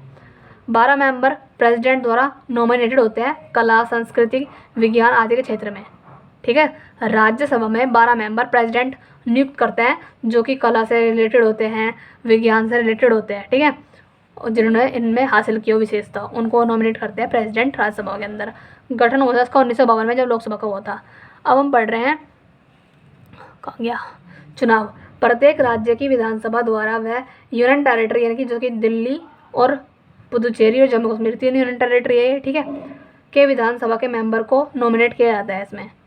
ठीक है, चुनाव। प्रत्येक राज्य की विधानसभा द्वारा जितने भी स्टेट की विधानसभा है और जो यूनियन टेरिटरी की दिल्ली, जम्मू कश्मीर और पुदुचेरी, इन तीनों की विधानसभा के मेंबर ही नॉमिनेट किया जाता है। ठीक है, और कार्यकाल इसका 6 साल का होता है और उसका होता है हमारा लोकसभा का 5 साल का। ओके, हम पढ़ रहे उपसभापति, उपसभापति कौन होता है इसका? राज्यसभा का वो प्रेसिडेंट होता है, ये बोल रही थी मैं। नेवर भंग, कभी भंग नहीं होती। ये एक हाई सदन है। किसी भी अखिल भारतीय सेवा जैसे हमारा IPS हो गया, IAS हो गया और IFOS हो गया तथा राज्यसभा से संबंधित मामलों पर अंतिम फैसला राज्यसभा का ही होता है। ठीक है, सेंट्रल गवर्नमेंट का नहीं बल्कि स्टेट गवर्नमेंट का होता है, जैसे कि IPS हो गया या फिर IAS IFOS के मामले में। ओके, जब लोकसभा भंग हो चुकी हो तब आपातकाल की घोषणा राष्ट्रपति राज्यसभा की सिफारिश पर कर सकते हैं। जैसे इमरजेंसी लग रही हो लेकिन लोकसभा भंग हो चुकी हो उस टाइम पे और हमारा इमरजेंसी लगा दी हो हमने, तब जो है राष्ट्रपति ना राज्यसभा से कहता है कि तुम उनसे सिफारिश करता है और तब जाके जो है राज्यसभा फिर जो है इमरजेंसी लागू कर देती है। काउंसिल ऑफ स्टेट यानी कि राज्यों का परिषद भी कहते हैं इसको, किसको? राज्यसभा को हम बोलते हैं स्टेट ऑफ काउंसिल और काउंसिल ऑफ स्टेट, सॉरी उल्टा बोल दिया मैंने। दल बदल पर राज्यसभा में चेयरमैन का अंतिम फैसला होता है। ठीक है, जैसे दल बदल पर लोकसभा में तो हेड का होता है लोकसभा के, लेकिन यहाँ पे दल बदल में राज्यसभा का चेयरमैन का अंतिम फैसला होता है। ठीक है, बस। अब हम पढ़ रहे हैं session of parliament. Session of parliament 3 type के होते हैं सदन हमारे। कितने कौन कौन से सत्र होते हैं हमारे? बजट सत्र जो कि 1 फरवरी से लेकर 20 मई तक चलता है, मानसून सत्र जुलाई से लेकर दिसंबर तक चलता है, और शीतकालीन नवंबर से दिसंबर। इसको ऐसा कर लो, शीतकालीन की ठंड आती है नवंबर से दिसंबर में तगड़ी वाली, और मानसून यानी कि जो है हल्की बारिश आ रही है, हल्का धूप निकल रही है, सब मानसून वाला जुलाई से लेकर सितंबर तक होता है ना, कीचड़ विचड़ हो जाती है बहुत ज़्यादा। और बजट वाला 1 फरवरी से लेकर 20 मई तक। इसको ऐसे कर लो। आगे चलते हैं। प्रश्नकाल। प्रश्नकाल क्या होता है? 11 से लेकर 12 के बीच में यहाँ पे क्वेश्चन पुटअप होते हैं, उसी को बोलते हैं प्रश्नकाल। प्रश्नकाल हमारे 2 टाइप के होते हैं। इसमें 3 इसमें 2 टाइप के क्वेश्चन पूछे जाते हैं। देखो 2 टाइप के क्वेश्चन इसमें पूछे जाते हैं, जैसे कि तारांकित और अतारांकित। तारांकित में क्या होता है कि इसमें ना पहले से बता देंगे कि हम ना तुमसे ये वाला क्वेश्चन पूछेगा, तुम्हें इनका आंसर करने हैं, तो इसे तो बोलते हैं तारांकित। और अतारांकित में अचानक से हम कोई भी क्वेश्चन पूछेगा और उनको आंसर देने पड़ेंगे, ये होता है अतारांकित। देखो पढ़ो। प्रश्नकाल में 2 तरीके से प्रश्न को पूछा जाता है, तारांकित और अतारांकित। तारांकित पहले से सूचना देकर संसद के किसी भी सदस्य द्वारा किसी भी मंत्री से सवाल पूछ लेते हैं हम, ठीक है। और अतारांकित में क्या है? बिना सूचना दिए किसी भी मंत्री से प्रश्न पूछ सकते हैं हम। अब हमारे फंड्स हमारे 3 टाइप्स के होते हैं। संचित निधि जो कि आर्टिकल 266 में है, ठीक है। ये संचित निधि क्या करता है? President, vice president, head, deputy head, chairman, vice chairman, UPSC के मेंबर, सीएजी, हाई कोर्ट के जज, सभी के वेतन भत्ते दिए जाते हैं, ठीक है। जिसने मैंने नाम लिया तो president, vice president, head, deputy head, chairman, vice chairman, UPSC के मेंबर हो गए, सीएजी हो गया, हाई कोर्ट का जज हो गया, सुप्रीम कोर्ट का जज हो गया। इन सबको जो वेतन सैलरी वगैरह देता है वो संचित निधि द्वारा दिया जाता है। लोक सेवा निधि आर्टिकल 266 में ये भी संसद की अनुमति के बाद सरकार पैसा निकाल सकती है। लोक सेवा निधि आर्टिकल जो 266 में है ना, ये बोलता है कि अगर पार्लियामेंट ने अनुमति दे दी तो हम गवर्नमेंट जो है पैसा निकाल सकती है लोक सेवा निधि द्वारा। आकस्मिक निधि ये हमारा 267 में है। इसमें क्या है? केवल प्रेसिडेंट की अनुमति के बाद ही पैसा निकाल सकते हैं हम। जैसे यहाँ पर संसद की अनुमति के द्वारा हम पैसा निकाल सकते हैं, तो सरकार निकाल सकती है संसद की अनुमति के द्वारा बाद में, ठीक है। लेकिन यहाँ पे अगर प्रेसिडेंट ने अनुमति दे दी तो तुम पैसे निकाल सकते हो, अदरवाइज नहीं निकाल सकते। ये आकस्मिक निधि में लिखा हुआ है 267 में, ओके। लेकिन उसके बाद पैसे को अगेन उसको में फंड करना पड़ेगा दोबारा से, ये नहीं निकाल कर पास रख लिया, दोबारा फंड भी करना पड़ेगा। कटौती प्रस्ताव। कटौती प्रस्ताव 2 टाइप के होते हैं, कंगारू कटौती और गिलोटी प्रस्ताव, ठीक है। तो कंगारू जो कटौती होता है, ये इसमें हम क्या करते हैं? इसमें हम इम्पोर्टेंट सब्जेक्ट पर चर्चा करते हैं, ओके। और जो गिलोटी प्रस्ताव होता है इसमें हम किसी भी प्रस्ताव पर छोड़ दिए गए हिस्से पर चर्चा करते हैं। जैसे कोई भी हमने प्रस्ताव रखा था और उस पर हमने फिर छोड़ दिया वो हमने, ठीक है, प्रस्ताव, तो जो उसका बचा हुआ पार्ट है ना उस पर हम चर्चा करते हैं। ये उसमें वो आता है हमारा गिलोटी प्रस्ताव के अंदर, ठीक है। कटौती प्रस्ताव के ही पार्ट है हमारे कौन कौन से? कंगारू कटौती और गिलोटी प्रस्ताव। कंगारू में हम इम्पोर्टेंट पे करते हैं और गिलोटी में हम जो गिलोटी मतलब जो बचा कुचा पार्ट हो गया उस पर कर रहे हैं। अब हम पढ़ रहे हैं और प्रस्ताव कौन कौन से हो गए हमारे? ध्यान आकर्षण प्रस्ताव। अब मेरे गले में क्लास होने लगी बोलते बोलते भाई, एक सेकेंड। हाँ पढ़ते हैं।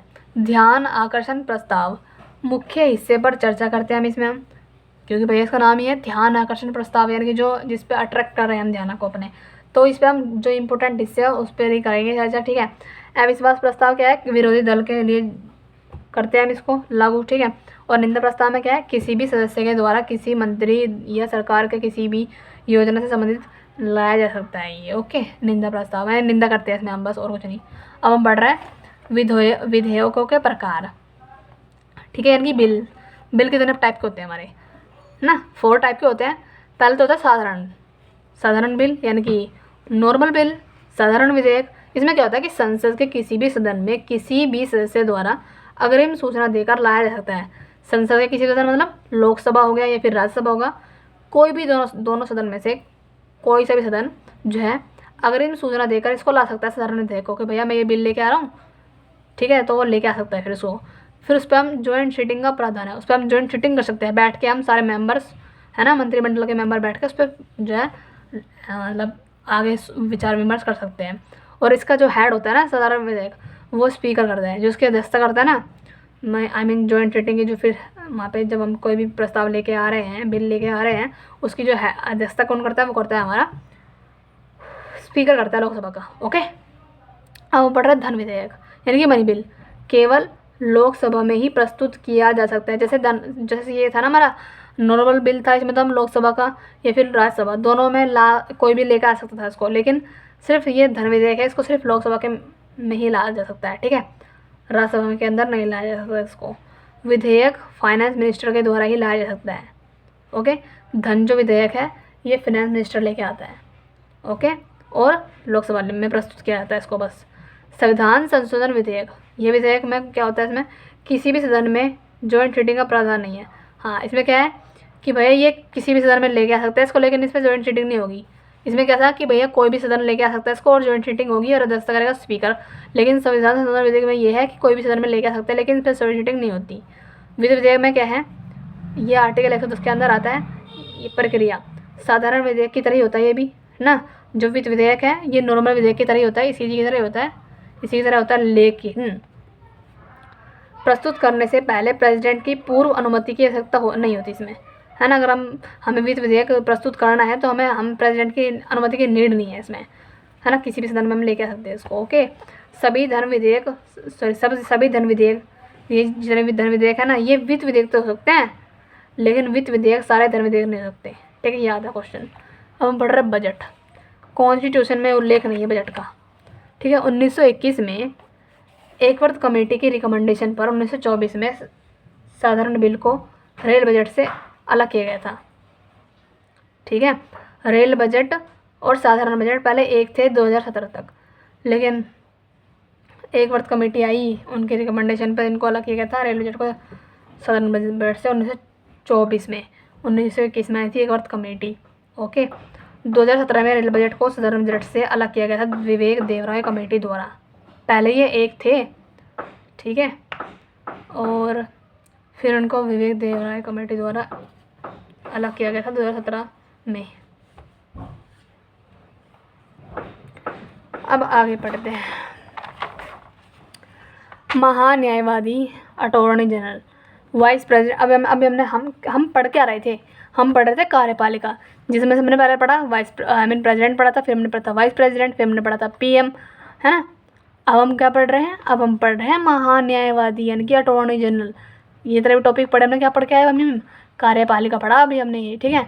तो ये भी अटॉर्नी जनरल भी उसी का पार्ट है, कार्यपालिका का ही, ठीक है। तो अभी इसको पढ़ लेते हैं, महान्यायवादी को जिसे बोलते हैं इंग्लिश में अटॉर्नी जनरल। आर्टिकल 76 में आता है। नियुक्ति कौन करता है अटॉर्नी जनरल की नियुक्ति, अपॉइंटमेंट कौन करते हैं, प्रेसिडेंट ही करते हैं। सरकार का वकील होता है ये, तथा भारत के किसी भी कोर्ट में सरकार से जुड़े संबंधित मामले में सुनवाई का अधिकार रखता है। कोई भी कोर्ट हो, हाई कोर्ट हो, सुप्रीम कोर्ट हो, किसी भी कोर्ट में सुनवाई कर सकते हैं, ठीक है। अटॉर्नी जनरल संसद के किसी भी सदन में बैठ सकते हैं, ओके। लोकसभा में बैठ सकते हैं, राज्यसभा में बैठ सकते हैं, ठीक है, परंतु बोलने में मत देने का अधिकार इनको नहीं है, लेकिन बोलने का है, मत देने का अधिकार नहीं है, ठीक है। एजी संसद के किसी भी समिति का मेंबर नहीं होता, ठीक है। संसद की समिति कौन कौन सी है, प्रारूप समिति है, संचालन समिति, संघ समिति है, इन किसी का मेंबर नहीं होता ये। एजी भारत का सर्वोच्च न्यायाधिकारी होते हैं ये। एजी तभी तक अपने पद पर बने रह सकते हैं जब तक वर्तमान सरकार का अस्तित्व है। पद से प्रेसिडेंट पीएम की सिफारिश पर हटाया जा सकता है, ठीक है। अटॉर्नी जनरल को इनके पद से प्रेसिडेंट की सिफारिश पर, अगर पीएम ने सिफारिश कर दी प्रेसिडेंट से कि भैया अटॉर्नी जनरल को हटाओ, तो प्रेसिडेंट इनको हटा सकते हैं। क्वालिफिकेशन, इनकी क्वालिफिकेशन क्या है, मतलब अटॉर्नी जनरल कैसे बन सकते हैं हम, देखो क्या योग्यता होनी चाहिए। जो सुप्रीम कोर्ट के सीजे की होती है ना, वही इनकी भी है, ठीक है। 10 साल तक भारत के किसी भी हाई कोर्ट में इन्होंने वकालत कर रखी है, तो हम अटॉर्नी जनरल बन सकते हैं। पूर्व भारत की कैपिटल क्या कोलकाता थी, अब हो चुकी है 1911 में दिल्ली हो चुकी है। अब थोड़ा पढ़ लो एडिशनल चीज़ें नोट्स में, ठीक है। सबसे बड़ा धर्म है हमारा क्रिश्चियन, सबसे पुराना धर्म है हमारा, देखो सबसे बड़ा धर्म तो है क्रिश्चियन, डिफरेंस सब में, सबसे बड़ा धर्म क्रिश्चियन है, लेकिन सबसे पुराना धर्म है सनातन। बड़ा नहीं है, पुराना है, बड़ा है क्रिश्चियन। और सेकंड नंबर का जो बड़ा धर्म है वो है इस्लाम। थर्ड नंबर का जो सबसे बड़ा धर्म है वो है हिंदू हमारा थर्ड नंबर का है, ठीक है। फोर्थ नंबर का है बुद्ध धर्म। ओके, आगे चलते हैं। फर्स्ट बार द्वैध शासन व्यवस्था आई थी हमारी 1773 में। द्वैध शासन व्यवस्था 1919 में मोंटेग्यू चैम्सफोर्ड अधिनियम आया था, जिसी को बोलते हैं भारत शासन एक्ट, ठीक है। तो ये मोंटेग्यू क्यों थे, मोंटेग्यू थे सचिव और चैम्सफोर्ड थे viceroy.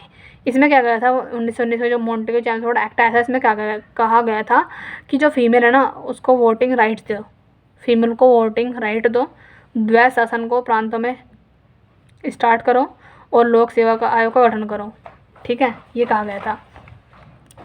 Supreme court of India article 124 से लेकर 147 में सुप्रीम कोर्ट ऑफ इंडिया की बात की गई है।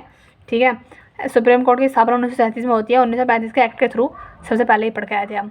विचार अमेरिका के सुप्रीम कोर्ट से लिया है, जो कि फेडरल कोर्ट था ना अमेरिका का, पढ़ाया था मैंने उसमें स्टार्टिंग में भी, वहीं से लिया हमने अमेरिका से, कि हाँ कि तक पर लिया गया था। भारत ने एकीकृत न्याय व्यवस्था अपनाई है। कौन सी एकीकृत न्याय व्यवस्था अपनाई है? वर्तमान में सुप्रीम कोर्ट के जज की संख्या 33+1 है। 33 तो मेंबर होगा और एक हेड होगा। ठीक है, सुप्रीम कोर्ट के सीजेआई के अपॉइंटमेंट कौन करता है? सुप्रीम कोर्ट का सीजेआई होता है ना, तो अपॉइंटमेंट करता है प्रेसिडेंट। कॉलेजियम सिस्टम यानी कि कॉलेजियम प्रणाली द्वारा नियुक्ति की जाती है। यानी कि देखो अब हमने 3 क्वेश्चन पढ़े। प्रेसिडेंट की जो नियुक्ति होती है वो होती है एकल संक्रमणीय पद्धति द्वारा, और जो वाइस प्रेसिडेंट की होती है वो होती है अनुपातिक प्रतिनिधित्व प्रणाली द्वारा, और जो सुप्रीम कोर्ट के सीजेआई की अपॉइंटमेंट होती है वो होती है कॉलेजियम सिस्टम द्वारा। ठीक है, प्रेसिडेंट सीजेआई द्वारा दी गई सलाह अंतिम रूप से बाध्य है। प्रेसिडेंट जो है, अगर सीजेआई ने जो भी सलाह दे दिया ना, तो उसको अंतिम रूप से वो माननी ही पड़ेगी, वो बाध्य है प्रेसिडेंट। ठीक है, सुप्रीम कोर्ट सीजेआई बनने के लिए 5 साल तक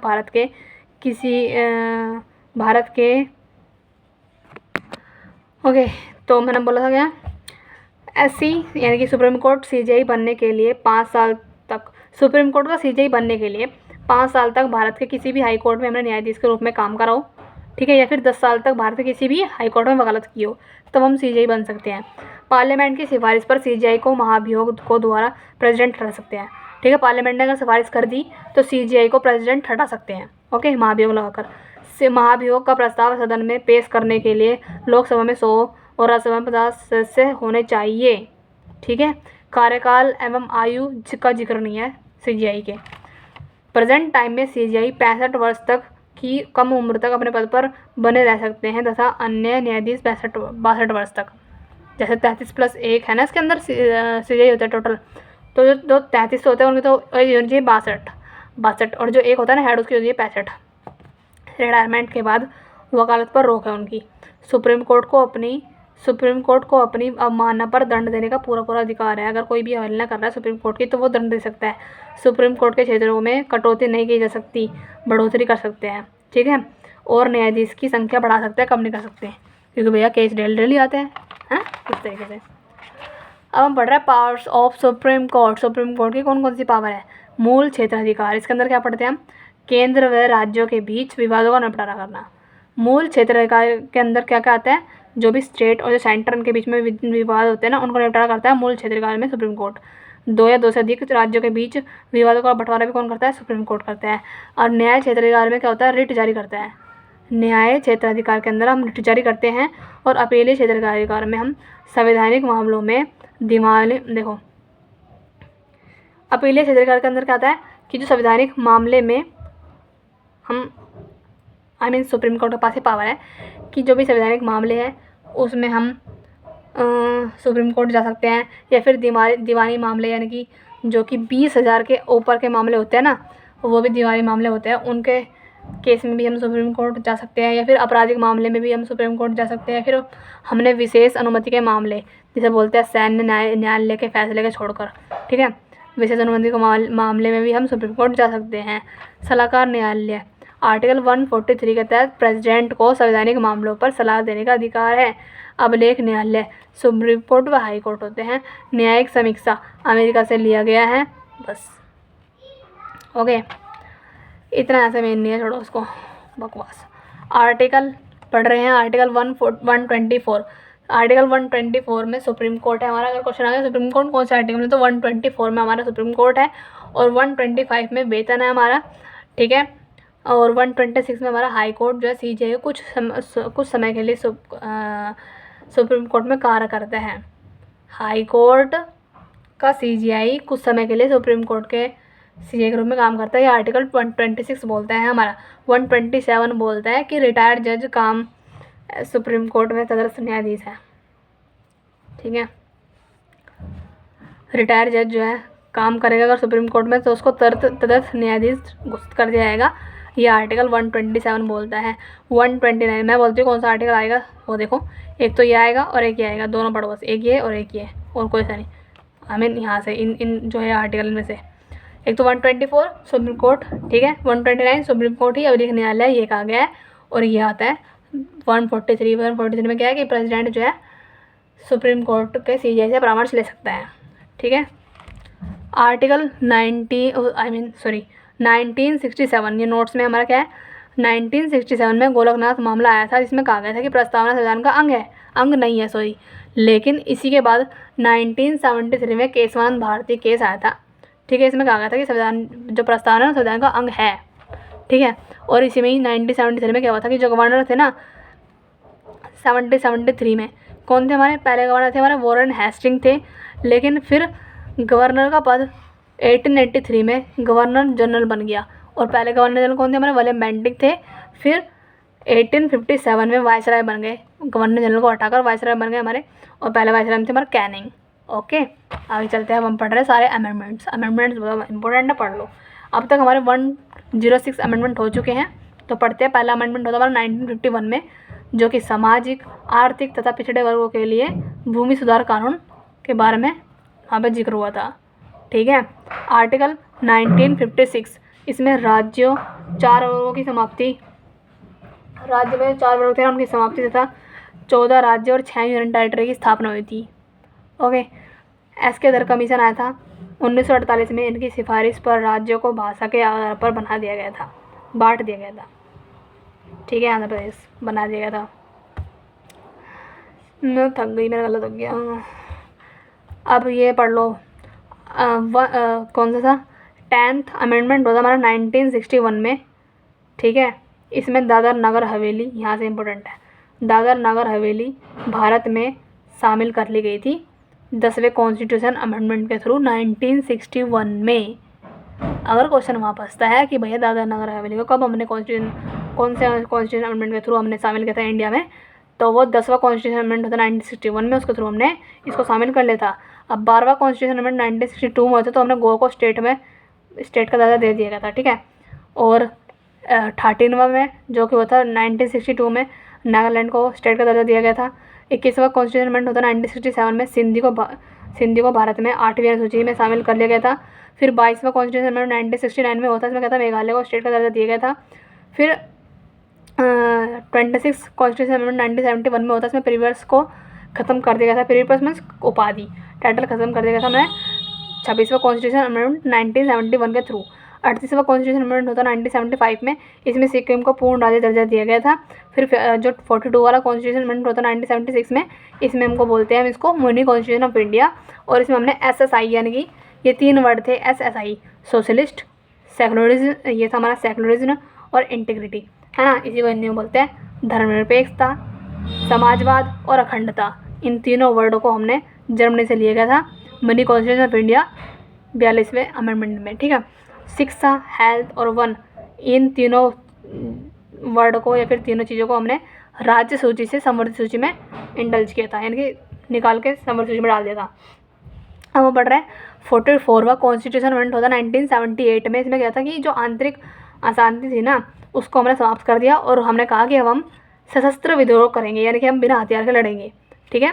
संपत्ति का अधिकार को हमने कानूनी अधिकार बना लिया था, आर्टिकल 300A में है जो कि, ठीक है, 44 कॉन्स्टिट्यूशन अमेंडमेंट के थ्रू। और आर्टिकल 20 और 21 को इमरजेंसी के समय निलंबित नहीं किया जाएगा, ठीक है, क्योंकि हमें ये क्या है हमारा, ये हमारे जो है मेन आर्टिकल है, जो अगर हमारी इमरजेंसी लगी है तो भी हम इनको निलंबित नहीं कर सकते। आर्टिकल 52 कॉन्स्टिट्यूशन अमेंडमेंट 1985 में हुआ था। इसमें यह था कि जो दल बदल इसको फिनिश कर दिया गया था हमने, और 2/3 मेंबर किसी पार्टी को छोड़कर किसी पार्टी में शामिल होते हैं तो दल बदल नहीं लगेगा। सिर्फ अगर 2/3, वैसे तो पूरी तरह से दल बदल हमने समाप्त कर दिया, लेकिन अगर 2/3 मेंबर किसी पार्टी में को छोड़कर किसी पार्टी में शामिल होते हैं तो भाई वो हो सकते हैं, दल बदल नहीं लगेगा। ये कॉन्स्टिट्यूशन 52 अमेंडमेंट 1985 में होता, ठीक है। अब हम पढ़ रहे हैं ये रहा 61 कॉन्स्टिट्यूशन अमेंडमेंट 1989 में होता। इसमें हमने क्या कहा था कि मतदान की आयु 18 से हमने 21 से हमने 18 कर दी थी। पहले हम 21 साल के होकर वोट डालते हैं, लेकिन अब हम 18 साल में ही वोट डालने लग जाते हैं। ये हमने कहा था 61 कॉन्स्टिट्यूशन अमेंडमेंट 1989 में। 69 कॉन्स्टिट्यूशन अमेंडमेंट 1991 में होता, दिल्ली को विशेष दर्जा दिया गया था, ठीक है। 69 अमेंडमेंट होता हमारा 69 अमेंडमेंट होता 1991 में हुआ था, ये दिल्ली को विशेष दर्जा दिया गया था। और 71 वाला हुआ था हमारा 1992 में, इसमें नमक जोड़ी गई थी, नेपाली, मणिपुर, कोंकणी, ठीक है, 8वीं अनुसूची में शामिल किया गया था इन तीनों भाषाओं को। 73 कॉन्स्टिट्यूशन अमेंडमेंट 1992 में जो है आया था हमारा, इसमें हमने पंचायती राज को शामिल किया था। और 74 कॉन्स्टिट्यूशन अमेंडमेंट 1992 में आया था, इसमें मैंने करने को जोड़ा था। 86 कॉन्स्टिट्यूशन अमेंडमेंट 2002 में हुआ था, इसमें मैंने 11वां फंडामेंटल ड्यूटी को जोड़ा था, जो कि थी हमारी 6 से 12 साल के बच्चों को फ्री में एजुकेशन देना। ओके। और 91 कॉन्स्टिट्यूशन अमेंडमेंट 2003 में हुआ था, इसमें हमने संघ सरकार के मामले में मंत्रियों की संख्या कुल मंत्री परिषद की मतलब 15% केंद्र में हम मंत्री चुन सकते हैं और स्टेट में 10%, वही बात यहाँ पे थी। 91 कॉन्स्टिट्यूशन अमेंडमेंट 2003 में ये बात कही गई थी। और 92 वाला जो अमेंडमेंट हुआ था 2003 में, उसमें हमने BDMS बोडो डोगरी मैथाली संथाली को 8वीं अनुसूची में शामिल किया गया था 2003 में। 1997 में 2011 में एक अमेंडमेंट हुआ, उसमें कहा गया था कि जो सहकारी समिति है उसको ऐड कर लो, और भाग 9B में ये आती है हमारी सहकारी समिति। 97 कॉन्स्टिट्यूशन अमेंडमेंट 2011 में ये हुआ था। 100वां कॉन्स्टिट्यूशन अमेंडमेंट 2015 में हुआ था, इसमें बांग्लादेश के साथ भारत के कुछ क्षेत्रों का अदला बदली हुई थी। ओके। और ये बहुत ज़्यादा इंपॉर्टेंट है। 101वां हमारा जो कॉन्स्टिट्यूशन अमेंडमेंट होता 2017 में हुआ था, इसमें मैंने GST 1 जुलाई 2017 से लागू हुआ था, और ये एक इनडायरेक्ट टैक्स है, यानी कि अप्रत्यक्ष कर है। और विजय केरकर कमेटी जो है उसकी सिफारिश पर ये आया था हमारा GST। 101वें कॉन्स्टिट्यूशन अमेंडमेंट 2017 में ये लागू हुआ था। 103 में हमारा अमेंडमेंट होता 2019 में, इसमें हम सामान्य वर्ग के गरीबों को 10% आरक्षण देते हैं, यानी कि अन्य पिछड़ा वर्ग को जो आयोग है ना OBC उनको 10% आरक्षण देते हैं 103वें अमेंडमेंट द्वारा 2019 में जो हुआ था। 104 वाला जो कि अमेंडमेंट होता हमारा 2020 में, इसमें मैंने एंग्लो इंडियन जो थे ना लोकसभा और राज्यसभा में सीट में जो उनको आरक्षण मिलता था उनकी समाप्ति कर दी थी, ठीक है। और सुप्रीम कोर्ट कह रही हूँ SC और ST शेड्यूल कास्ट और शेड्यूल ट्राइब है ना, उनको आरक्षण में 10% ईयर एक्सटेंड कर दिया था हमने इसको 104 वाला कॉन्स्टिट्यूशन अमेंडमेंट 2020 के थ्रू। 105 कॉन्स्टिट्यूशन अमेंडमेंट 2021 में हुआ था। राज्य सूची एवं पिछड़े वर्गों की पहचान करने के लिए उन्हें अधिसूचित करने की राज्य की शक्ति को संरक्षित किया गया था। ये इतना मेन नहीं है। 106 वाला क्या है, 106 अमेंडमेंट होता 2006 में, ये पास ही नहीं हुआ, ठीक है। तो टोटल अब तक अमेंडमेंट कितने हो चुके हैं, 106 अमेंडमेंट हो चुके हैं। देखो यार टोटल 126, सॉरी 106 नहीं 126 बोल रही हूँ, दिमाग में 126 है लेकिन बोल 126 106 नहीं हूँ बार बार। 126 अमेंडमेंट हो चुके हैं, ठीक है, लेकिन जिसमें पास अभी 105 ही हुए हैं। ओके। अंतरिम सरकार पढ़ रहे हैं अभी हम, इंटरिम गवर्नमेंट। और हम पढ़ेंगे स्वतंत्र भारत का फर्स्ट मंत्रिमंडल और उसके हेड कौन से थे। जब हमारी अंतरिम सरकार बनी थी ना, तो उस समय उन सब के हेड कौन से थे। देखो परिषद के हेड तो थे हमारे जवाहरलाल नेहरू, ठीक है। और गृह यानी कि होम मिनिस्टर और सूचना विभाग के मंत्री थे हमारे पटेल साहब, ठीक है, सरदार वल्लभ पटेल। वही खाद्य मंत्री और कृषि मंत्री ये कौन थे, फूड एंड एग्रीकल्चर मिनिस्टर थे हमारे राजेंद्र प्रसाद, सॉरी। और डिफेंस मिनिस्टर थे बलदेव सिंह। रेलवे और परिवहन थे हमारे लियाकत अली। लेकिन जब हमारा भारत आज़ाद हो गया और फर्स्ट मंत्रिमंडल बना हमारा, तो कौन कौन बने। PM तो हमारे जवाहरलाल नेहरू थे, पहले भी यही थे। गृह और सूचना विभाग के मंत्री कौन थे, ये भी सेम थे, पटेल साहब ही थे। खाद्य मिनिस्टर भी सेम थे, राजेंद्र प्रसाद थे, ये भी यहाँ पे भी सेम ही है। शिक्षा के में थोड़ा सा अलग आगा कि शिक्षा में थे हमारे अब्दुल कलाम आज़ाद, ठीक है। और वित्त मंत्री थे हमारे RK षणमुख शेट्टी, और रक्षक थे बलदेव सिंह थे, वैसे ही। अब हम पढ़ रहे हैं पार्ट 6, ठीक है। पार्ट 5 में हमारा संघ सरकार था, और संघ सरकार में हमने क्या पढ़ा, संघ सरकार में पढ़े हमने कार्यपालिका। कार्यपालिका कौन कौन से थे, president, vice president, PM, attorney general, और ये सब पढ़ के आ चुके हैं हम, ठीक है। हमने अंतरिम सरकार भी पढ़ ली, और हमने स्वतंत्र भारत का मंत्रिमंडल के फर्स्ट जो भी थे हेड वगैरह उनको पढ़ लिया। अब हम पार्ट 6 पे आ चुके हैं, जो कि हम पढ़ रहे राज्य सरकार, जिसमें हम पढ़ेंगे राज्यपाल, CM, मंत्रिमंडल, और ये AG है, इसका मतलब होता है एडवोकेट जनरल, जो कि स्टेट में होता है। वो AG तो होता है अटॉर्नी जनरल, जो कि सेंटर में होता है, लेकिन ये होता है एडवोकेट जनरल, ये होता है हमारा स्टेट में। और विधानमंडल। ओके, तो चलो इसको पढ़ते हैं। नोट, लेजिस्लेटिव काउंसिल, जिसको हिंदी में बोलते हैं विधान परिषद, इन राज्यों में है। कौन कौन से? इसको ट्रिक है इसकी, तू भी मजा कर, यानी कि तेलंगाना, यूपी, बिहार, महाराष्ट्र, आंध्र प्रदेश, कर्नाटक और तमिलनाडु, और एक और है वेस्ट बंगाल। ठीक है, तो ये है। ट्रिक भी मत याद करो ना, तेलंगाना, यूपी, बिहार, महाराष्ट्र, कर्नाटक, तेलंगाना, तमिलनाडु, आंध्र प्रदेश, बस ये है ये। और देखो विधान परिषद की देखो इसमें है कितने विधान परिषद की सीट? तेलंगाना में 40, यूपी में 100 है, बिहार में 75 है, महाराष्ट्र में 78 है, कर्नाटक में 75 है। विधान परिषद का गठन राज्य में संसद द्वारा किया जाता है। आर्टिकल 213 राज्यपाल का अध्यादेश है। जैसे आर्टिकल 123 में प्रेसिडेंट का अध्यादेश था ना, ऐसे ही 213 में हमारा राज्यपाल का अध्यादेश है। और फर्स्ट राज्यपाल कौन सी थी? हमारी सरोजिनी नायडू थी। ओके, अब हम पढ़े राज्यपाल। इसकी अपॉइंटमेंट करता है प्रेसिडेंट, अप्रत्यक्ष रूप से करते हैं। प्रावधान कनाडा से लिया गया हमने ये, ठीक है, कनाडा से लिया, ना कि यूएसए से। भारत का नागरिक होता है ये कौन? राज्यपाल। और 35 वर्ष की आयु उसकी होनी चाहिए। संसद व राज्य विधानमंडल का सदस्य नहीं होना चाहिए ये। लाभ के पद पर नहीं होना चाहिए। वेतन 3,50,000 इनका वेतन होता है। किसका? राज्यपाल का होता है 3,50,000। अब हम पढ़ रहे हैं सरकार का कार्यकारी प्रमुख होता है ये, ठीक है। और जैसे कार्यकारी प्रमुख हमारा प्रेसिडेंट होता है और रियल होता है हमारा कौन? पीएम। ऐसे ही स्टेट का जो कार्यकारी प्रमुख होता है वो होता है गवर्नर, लेकिन रियल होता है कौन? सीएम। ऐसे ही ये भी है। 7th कॉन्स्टिट्यूशन अमेंडमेंट होता है हमारा 1956 में। इसमें एक बात ये कही गई थी कि तो एक व्यक्ति है ना, एक से अधिक राज्यों का राज्यपाल अपॉइंट हो सकता है। और अगर कोई व्यक्ति एक से अधिक राज्यों का राज्यपाल है तो उसका वेतन प्रेसिडेंट द्वारा निर्धारित किया जाता है। राष्ट्रपति शासन के समक्ष राज्यपाली प्रशासन चलाते हैं, ठीक है। हम पढ़ राज्यपाल पद की स्वतंत्रताएं। राज्यपाल को अपने शासकीय कार्यों के लिए विधायी गतिविधियों से स्वतंत्रता प्राप्त होती है, ठीक है। राज्यपाल को अपने शासकीय कार्यों के लिए विधिक गतिविधियों से स्वतंत्रता प्राप्त होती है। अगर कोई क्राइम हो जाए तो उसे ओके। शपथ और कार्यपालन।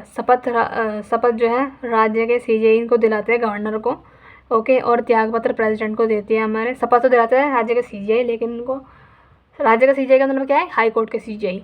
त्यागपत्र ये प्रेसिडेंट को देते हैं राज्यपाल हमारे, ठीक है। प्रेसिडेंट किसी भी राज्य में अपॉइंट कर सकते हैं कोई भी व्यक्ति जो राज्यपाल पद के लिए चुने जाने के योग्य हो या राज्य में राज्यपाल पद के लिए चुना जाए वह उस राज्य का नागरिक नहीं होना चाहिए। जैसे मैं दिल्ली की निवासी हूँ तो मैं दिल्ली की तो गवर्नर बन नहीं सकती क्योंकि मैं दिल्ली की निवासी हूँ, लेकिन मैं यूपी की और बिहार की गवर्नर बन सकती हूँ, ठीक है। कहने का मतलब ये है, अगर कोई व्यक्ति जैसे मैंने बोला ना अभी कि अगर मैं यूपी के निवासी हूँ तो मैं यूपी की गवर्नर नहीं बन सकती, लेकिन किसी और स्टेट की बन सकती हूँ, ठीक है ना। बस यही है। अब पढ़ रहे हैं पावर्स ऑफ गवर्नर्स, कार्यकारी शक्तियाँ। कार्यकारी शक्ति देखो, पॉलिटी में जो मेन होता है ना वो होता है आर्टिकल, अमेंडमेंट और शेड्यूल्स और डीपीएसपी। ये हमने पढ़ लिया है। क्वेश्चन यहीं से फंसते हैं ज़्यादा से ज़्यादा। एमटीएस में 25 नंबर की चीज़ आती है, उसमें से हमारे 2-3 क्वेश्चन पॉलिटी से बन सकते हैं, तो वो भी आर्टिकल से उठाता है, ठीक है।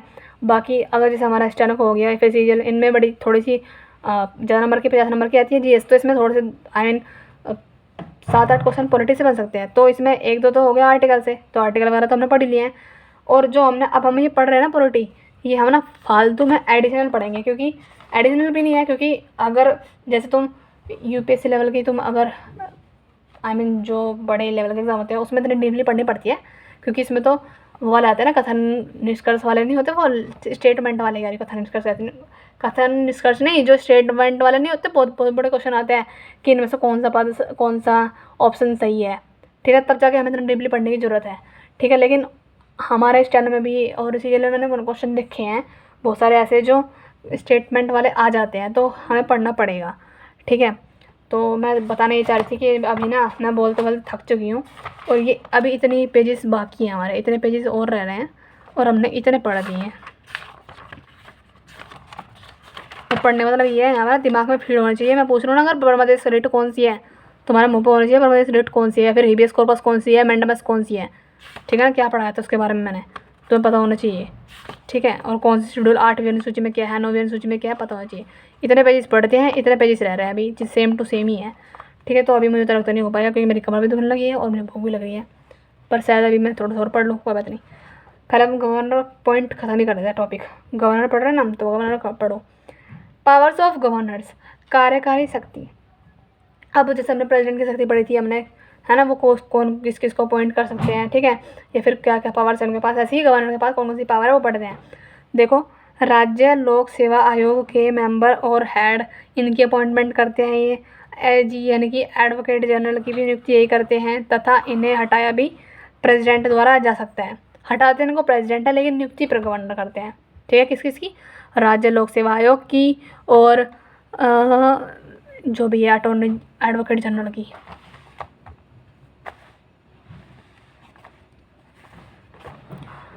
विधायी शक्तियाँ, विधायी शक्ति में क्या है कि राज्यपाल प्रतिवर्ष या प्रत्येक चुनाव के पश्चात होने वाले पहले अधिवेशन को संबोधित करता है, ठीक है। विधायी शक्ति क्या है कि इसमें इनके पास क्या है कि जो राज्यपाल है ना, हर साल जो भी इलेक्शन होते हैं उनके बाद में पहले अधिवेशन को संबोधित यही करता है। इतना डीप छोड़ो उसको।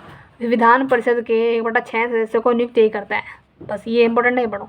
एक विधान परिषद जो होती है ना लेजिस्लेटिव काउंसिल, उसके 1/6 मेंबर को यही अपॉइंट करता है, कौन? राज्यपाल। ओके, ये पढ़ लो। President article 52, vice president article 63 में है, गवर्नर 153 आर्टिकल में, अटॉर्नी जनरल है आर्टिकल 76 में, और एडवोकेट जनरल है आर्टिकल 165 में, और सीएम है हमारा 164 के 1 में, और पीएम है हमारा 75 में। वित्तीय शक्तियाँ, अब इनके पास वित्तीय शक्ति कौन कौन सी है? बजट, मनी बिल, आकस्मिक निधि, इन सभी को सदन के क्या है ये सदन के पटल से, सदन के पता नहीं क्या लिखा मैंने, पहले गवर्नर की अनुमति की आवश्यकता होती है।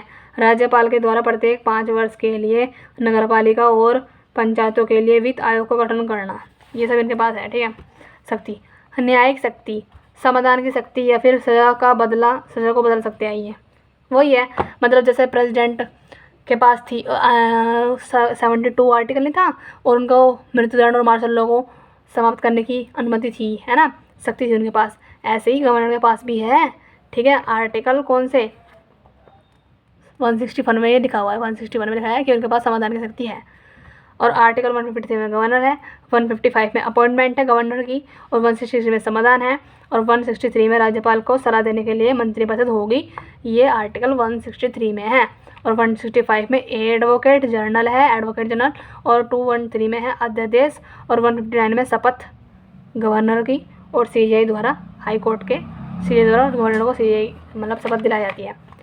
सरकारिया आयोग, ये बना था हमारा 1983 में, लेकिन इसकी रिपोर्ट आई थी 1987 में, और पब्लिश हुई थी रिपोर्ट कब? 1988 में, ठीक है। और इसके अंदर 3 मेंबर थे, ठीक है, जो कि उसके पहले 3 मेंबर में से एक तो हेड था जिसका नाम था न्यायमूर्ति रंजीत सिंह सरकारिया, जिसके नाम पर ही सरकारी आयोग इसका नाम रखा गया था हमारा, ठीक है। और ये क्यों थे? सुप्रीम कोर्ट के हेड थे। सेकंड थे हमारे कौन? SR सेन, और थर्ड थे शिवरमन। ओके, आगे चलें। सिफारिश, मतलब ये सरकारी आयोग क्यों बनाया गया था? कुछ तो काम होगा, कुछ तो मतलब होगा तभी तो बनाया गया था। तो पढ़ते हैं। एकता एवं अखंडता को सर्वोपरि माना है ये इसका मानना है कि भैया एकता बनाए रखो अपने इंडिया में, अपने देश में। आर्टिकल 263 के अंतर्राज्यीय परिषद में सीएम भी शामिल करने चाहिए, ठीक है। जो आर्टिकल 263 में अंतर्राज्यीय परिषद है ना, इसका हेड होता है हमारा पीएम, तो ये बोलता है कि इसमें ना सीएम को भी शामिल करो, सिर्फ पीएम ही को मत करो शामिल, ओके। राज्यपाल का कार्यकाल 5 साल का करो, ये बोलता है सरकारी आयोग। ये बोलता है सरकारी आयोग बोलता है कि नियुक्ति की समय सीएम का परामर्श लेना चाहिए। किसी की भी तुम अपॉइंटमेंट कर रहे हो पीएम प्रेसिडेंट के साथ मिलकर, तो भाई सीएम की भी थोड़ी बहुत सलाह लो, ये बोलते हैं सरकारी आयोग। स्थानीय राजनीति से प्रेरित नहीं होना चाहिए, ठीक है, ओके। निगम कर, आयकर और केंद्रीय उत्पादन शुल्क, ठीक है, ये तीनों कर जो है केंद्र द्वारा लगाए जाते हैं, पर इनका कुछ भाग राज्य को भी दिया जाना चाहिए, ये बोलते हैं ये सरकारी आयोग। योजना आयोग, जिसको हम नीति बोलते हैं अभी हम को जो है स्वायत्त संस्था बनानी चाहिए। योजना आयोग बिल्कुल स्वतंत्र तो होना चाहिए, ठीक है। NDC, national development council, NEDC, राष्ट्रीय आर्थिक विकास परिषद, ठीक है। ये सब इसका ये बनाया जाना चाहिए और इसके हेड पीएम होना चाहिए, बात की गई इसमें। समवर्ती सूची के विषय पर कानून बनाने के लिए राज्य सरकार का परामर्श लेना अनिवार्य है। ठीक है, जो अगर तुम समवर्ती सूची के जितने विषय उस पर तुम कानून बनाना है ना तुम्हें, तो तुम्हें स्टेट गवर्नमेंट के तुम्हें परामर्श लेना पड़ेगा। कानून केंद्र और राज्य दोनों मिलाकर बनाना चाहिए। ठीक है, अगर तुम कोई भी लॉ बना रहे हो तो तुम्हें सेंटर और स्टेट दोनों की सुननी पड़ेगी। एकता को बनाए रखने के लिए त्रिभाषीय सूत्र यानी कि 3 लैंग्वेज, हिंदी, इंग्लिश और जो भी मैं तुम्हारी लोकल लैंग्वेज है, इन तीनों को अगर तुम प्रायोरिटी देते हो तो तुम्हारा इंडिया में एकता बनी रहेगी। क्योंकि कुछ लोग ऐसे हैं जो हिंदी बोलते हैं, कुछ लोग ऐसे जो इंग्लिश बोलते हैं, और कुछ लोग ऐसे हैं जिनकी अपनी अपनी लोकल लैंग्वेज है, जैसे कि महाराष्ट्र में मराठी बोली जाती है ना, और उड़ीसा में उड़िया बोली जाती है। तो उन सबको भी उनकी लैंग्वेज बोलने का अधिकार हमें देना चाहिए। ठीक है, न्यायाधीशों के ट्रांसफ़र के समय उनके व्यक्तिगत इच्छाओं को भी ध्यान में रखना चाहिए। जैसे कि ये बोलते सरकारी आयोग बोलता है कि अगर तुम्हारा सुप्रीम कोर्ट का सीजीआई है, फिर कोई भी हाई कोर्ट का सीजीआई है, और तुम्हें उनको ट्रांसफ़र करना है तो पहले उनसे पूछो, उनकी परमिशन लो, उनकी इच्छा पूछो, भाई तुम कौन सा हाई कोर्ट में जाना चाहते हो, तुम कौन से सुप्रीम कोर्ट में जाना चाहते हो, ठीक है, तुम कौन सा पद लेना चाहते हो, तब जाकर तुम उनकी इच्छा के अनुसार उनकी इच्छा को ध्यान में रख सकते हो। राज्य की धन संबंधी मांगों पर पूर्ण विचार करना चाहिए। जैसे तुम सेंटर तो बड़ा है, ठीक है, उसको तो सब सुनते ही है, लेकिन स्टेट भी अगर कोई धन से संबंधित मांग कर रहा है तो भाई इसको भी सुनो। ये सरकारी आयोग बोलता है। कब आया था? 1983 में आया था, और 1987 में इसने रिपोर्ट पेश की थी, और 1988 में पब्लिश हो गई थी। और इसके अंदर हमारे 3 हेड होते हैं, जिसमें से पहला हेड थे हमारे कौन? न्यायमूर्ति सिंह थे। ठीक है, और दूसरे थे न्यायमूर्ति रंजीत सिंह थे इसके हेड सरकारी, ठीक है, उनका नाम था। और दूसरे थे शिवरमन, और एक थे हमारे कौन? ये शिवरमन और थे SR सेन। ठीक है, अब हम पढ़ रहे हैं राज्यसभा की विधान मंडल। ओके, जिसे बोलते हैं स्टेट लेजिस्लेटिव। तो जैसे हमने पार्लियामेंट 3 पार्ट में डिवाइड है हमारा, लोकसभा, राज्यसभा और राष्ट्रपति। ऐसी ये जो राज्यसभा की विधानमंडल है ना, ये 3 पार्ट में डिवाइड है, राज्यपाल, विधानसभा और विधान परिषद। तो राज्यपाल तो आता है हमारा किसमें? आर्टिकल 153 में आता है, और जो विधानसभा आती है वो आती है आर्टिकल 170 में, और जो विधान परिषद आती है वो आती है आर्टिकल 171 में। ओके भाई, बैटरी होगी 20%, तो ये आज इतना ही हो पाएगा, फिर PIL से पढ़ूंगी। आज सिर्फ इतना पढ़ पाएंगे, ये टॉपिक होंगे तीनों को, ठीक है, तो पढ़ लो जल्दी जल्दी। विधानसभा, राज्यपाल कौन से में? आर्टिकल 153 में। विधानसभा है 170 में, विधानसभा है 170 में, और विधान परिषद है 171 में। और विधानसभा का मेंबर बनने के लिए आयु होनी चाहिए 25 वर्ष, और विधान परिषद का बनने के लिए होनी चाहिए आयु 35 वर्ष। विधानसभा पढ़ रहे हैं हम। निम्न सदन है, जैसे लोकसभा हमारा कैसा निम्न सदन था, ठीक है, और ये ऐसे ही विधानसभा में क्या है हमारा स्टेट में क्या है? ये निम्न सदन है, और ये एक लोकप्रिय सदन है। ठीक है, ये आर्टिकल 170 में आता है, और विधानसभा में अधिकतम 500 और मिनिमम 60 मेंबर होते हैं। बट सिक्किम में कुछ एक्सेप्शन भी तो है, विवाद भी तो होते हैं कुछ, अपवाद मतलब विवाद कह रही हूँ मैं। सिक्किम में 32 है, और गोवा में 40 है, मिजोरम में 40 है। ठीक है, मिनिमम सीट विधानसभा में कितनी है? 60 है, लेकिन सिक्किम में तो बिल्कुल ही कम है, 32 है, और गोवा में 40 और मिजोरम में 40 है। लेकिन टॉप 5 स्टेट है, जहाँ पर यूपी में 403 सीट है विधानसभा की, और वेस्ट बंगाल में 294 है, महाराष्ट्र में 288 है, गुजरात में 243 है, और तमिलनाडु में 234 है। ओके, आर्टिकल 333 विधानसभा में एंग्लो इंडियन मेंबर, ये का आर्टिकल 33 बोलता है कि जो विधानसभा में एंग्लो इंडियन के जो मेंबर थे ना, उसको गवर्नर मनोनीत करते हैं। ठीक है, अब बढ़े राज्य विधानसभा। राज्य विधानसभा के मेंबर का चुनाव गुप्त मतदान के द्वारा किया जाता है। ठीक है, राज्य विधानसभा में संविधान संशोधन विधेयक नहीं लाया जाता, क्योंकि संशोधन का अधिकार संसद को है। जॉइंट सीटिंग नहीं होती इस पर, और धन विधेयक, वित्त विधेयक और साधारण विधेयक राज्य विधानसभा में शामिल होते हैं। हो गए तीनों के तीनों। विधान परिषद के सदस्य 1/3 मेंबर को स्थानीय निकाय से चुना जाता है। 1/12 मेंबर को राज्य में 3 साल से रह रहे स्नातक जो सामाजिक कार्य में लगे हुए हैं या कॉलेज में प्रोफेसर है। ठीक है, ये इसके सदस्य होते हैं, विधान परिषद के सदस्य होते हैं। 1/12 मेंबर जो स्टेट स्कूल में टीचर हो वो भी इनके सदस्य होते हैं। 1/3 मेंबर जो राज्य विधानसभा में चुना जाता है वो भी इसी के सदस्य होते हैं, और 1/6 मेंबर को गवर्नर नॉमिनेट करते हैं। ओके, ये हमने पढ़ लिया है, और PIL हम कल पढ़ेंगे। ठीक है, तो आज के लिए इतना सफिशिएंट है। मिलते हो नेक्स्ट वीडियो में, तब तक के लिए बाय बाय। और ये हमारा कल कंप्लीट हो जाएगा। Okay, bye bye.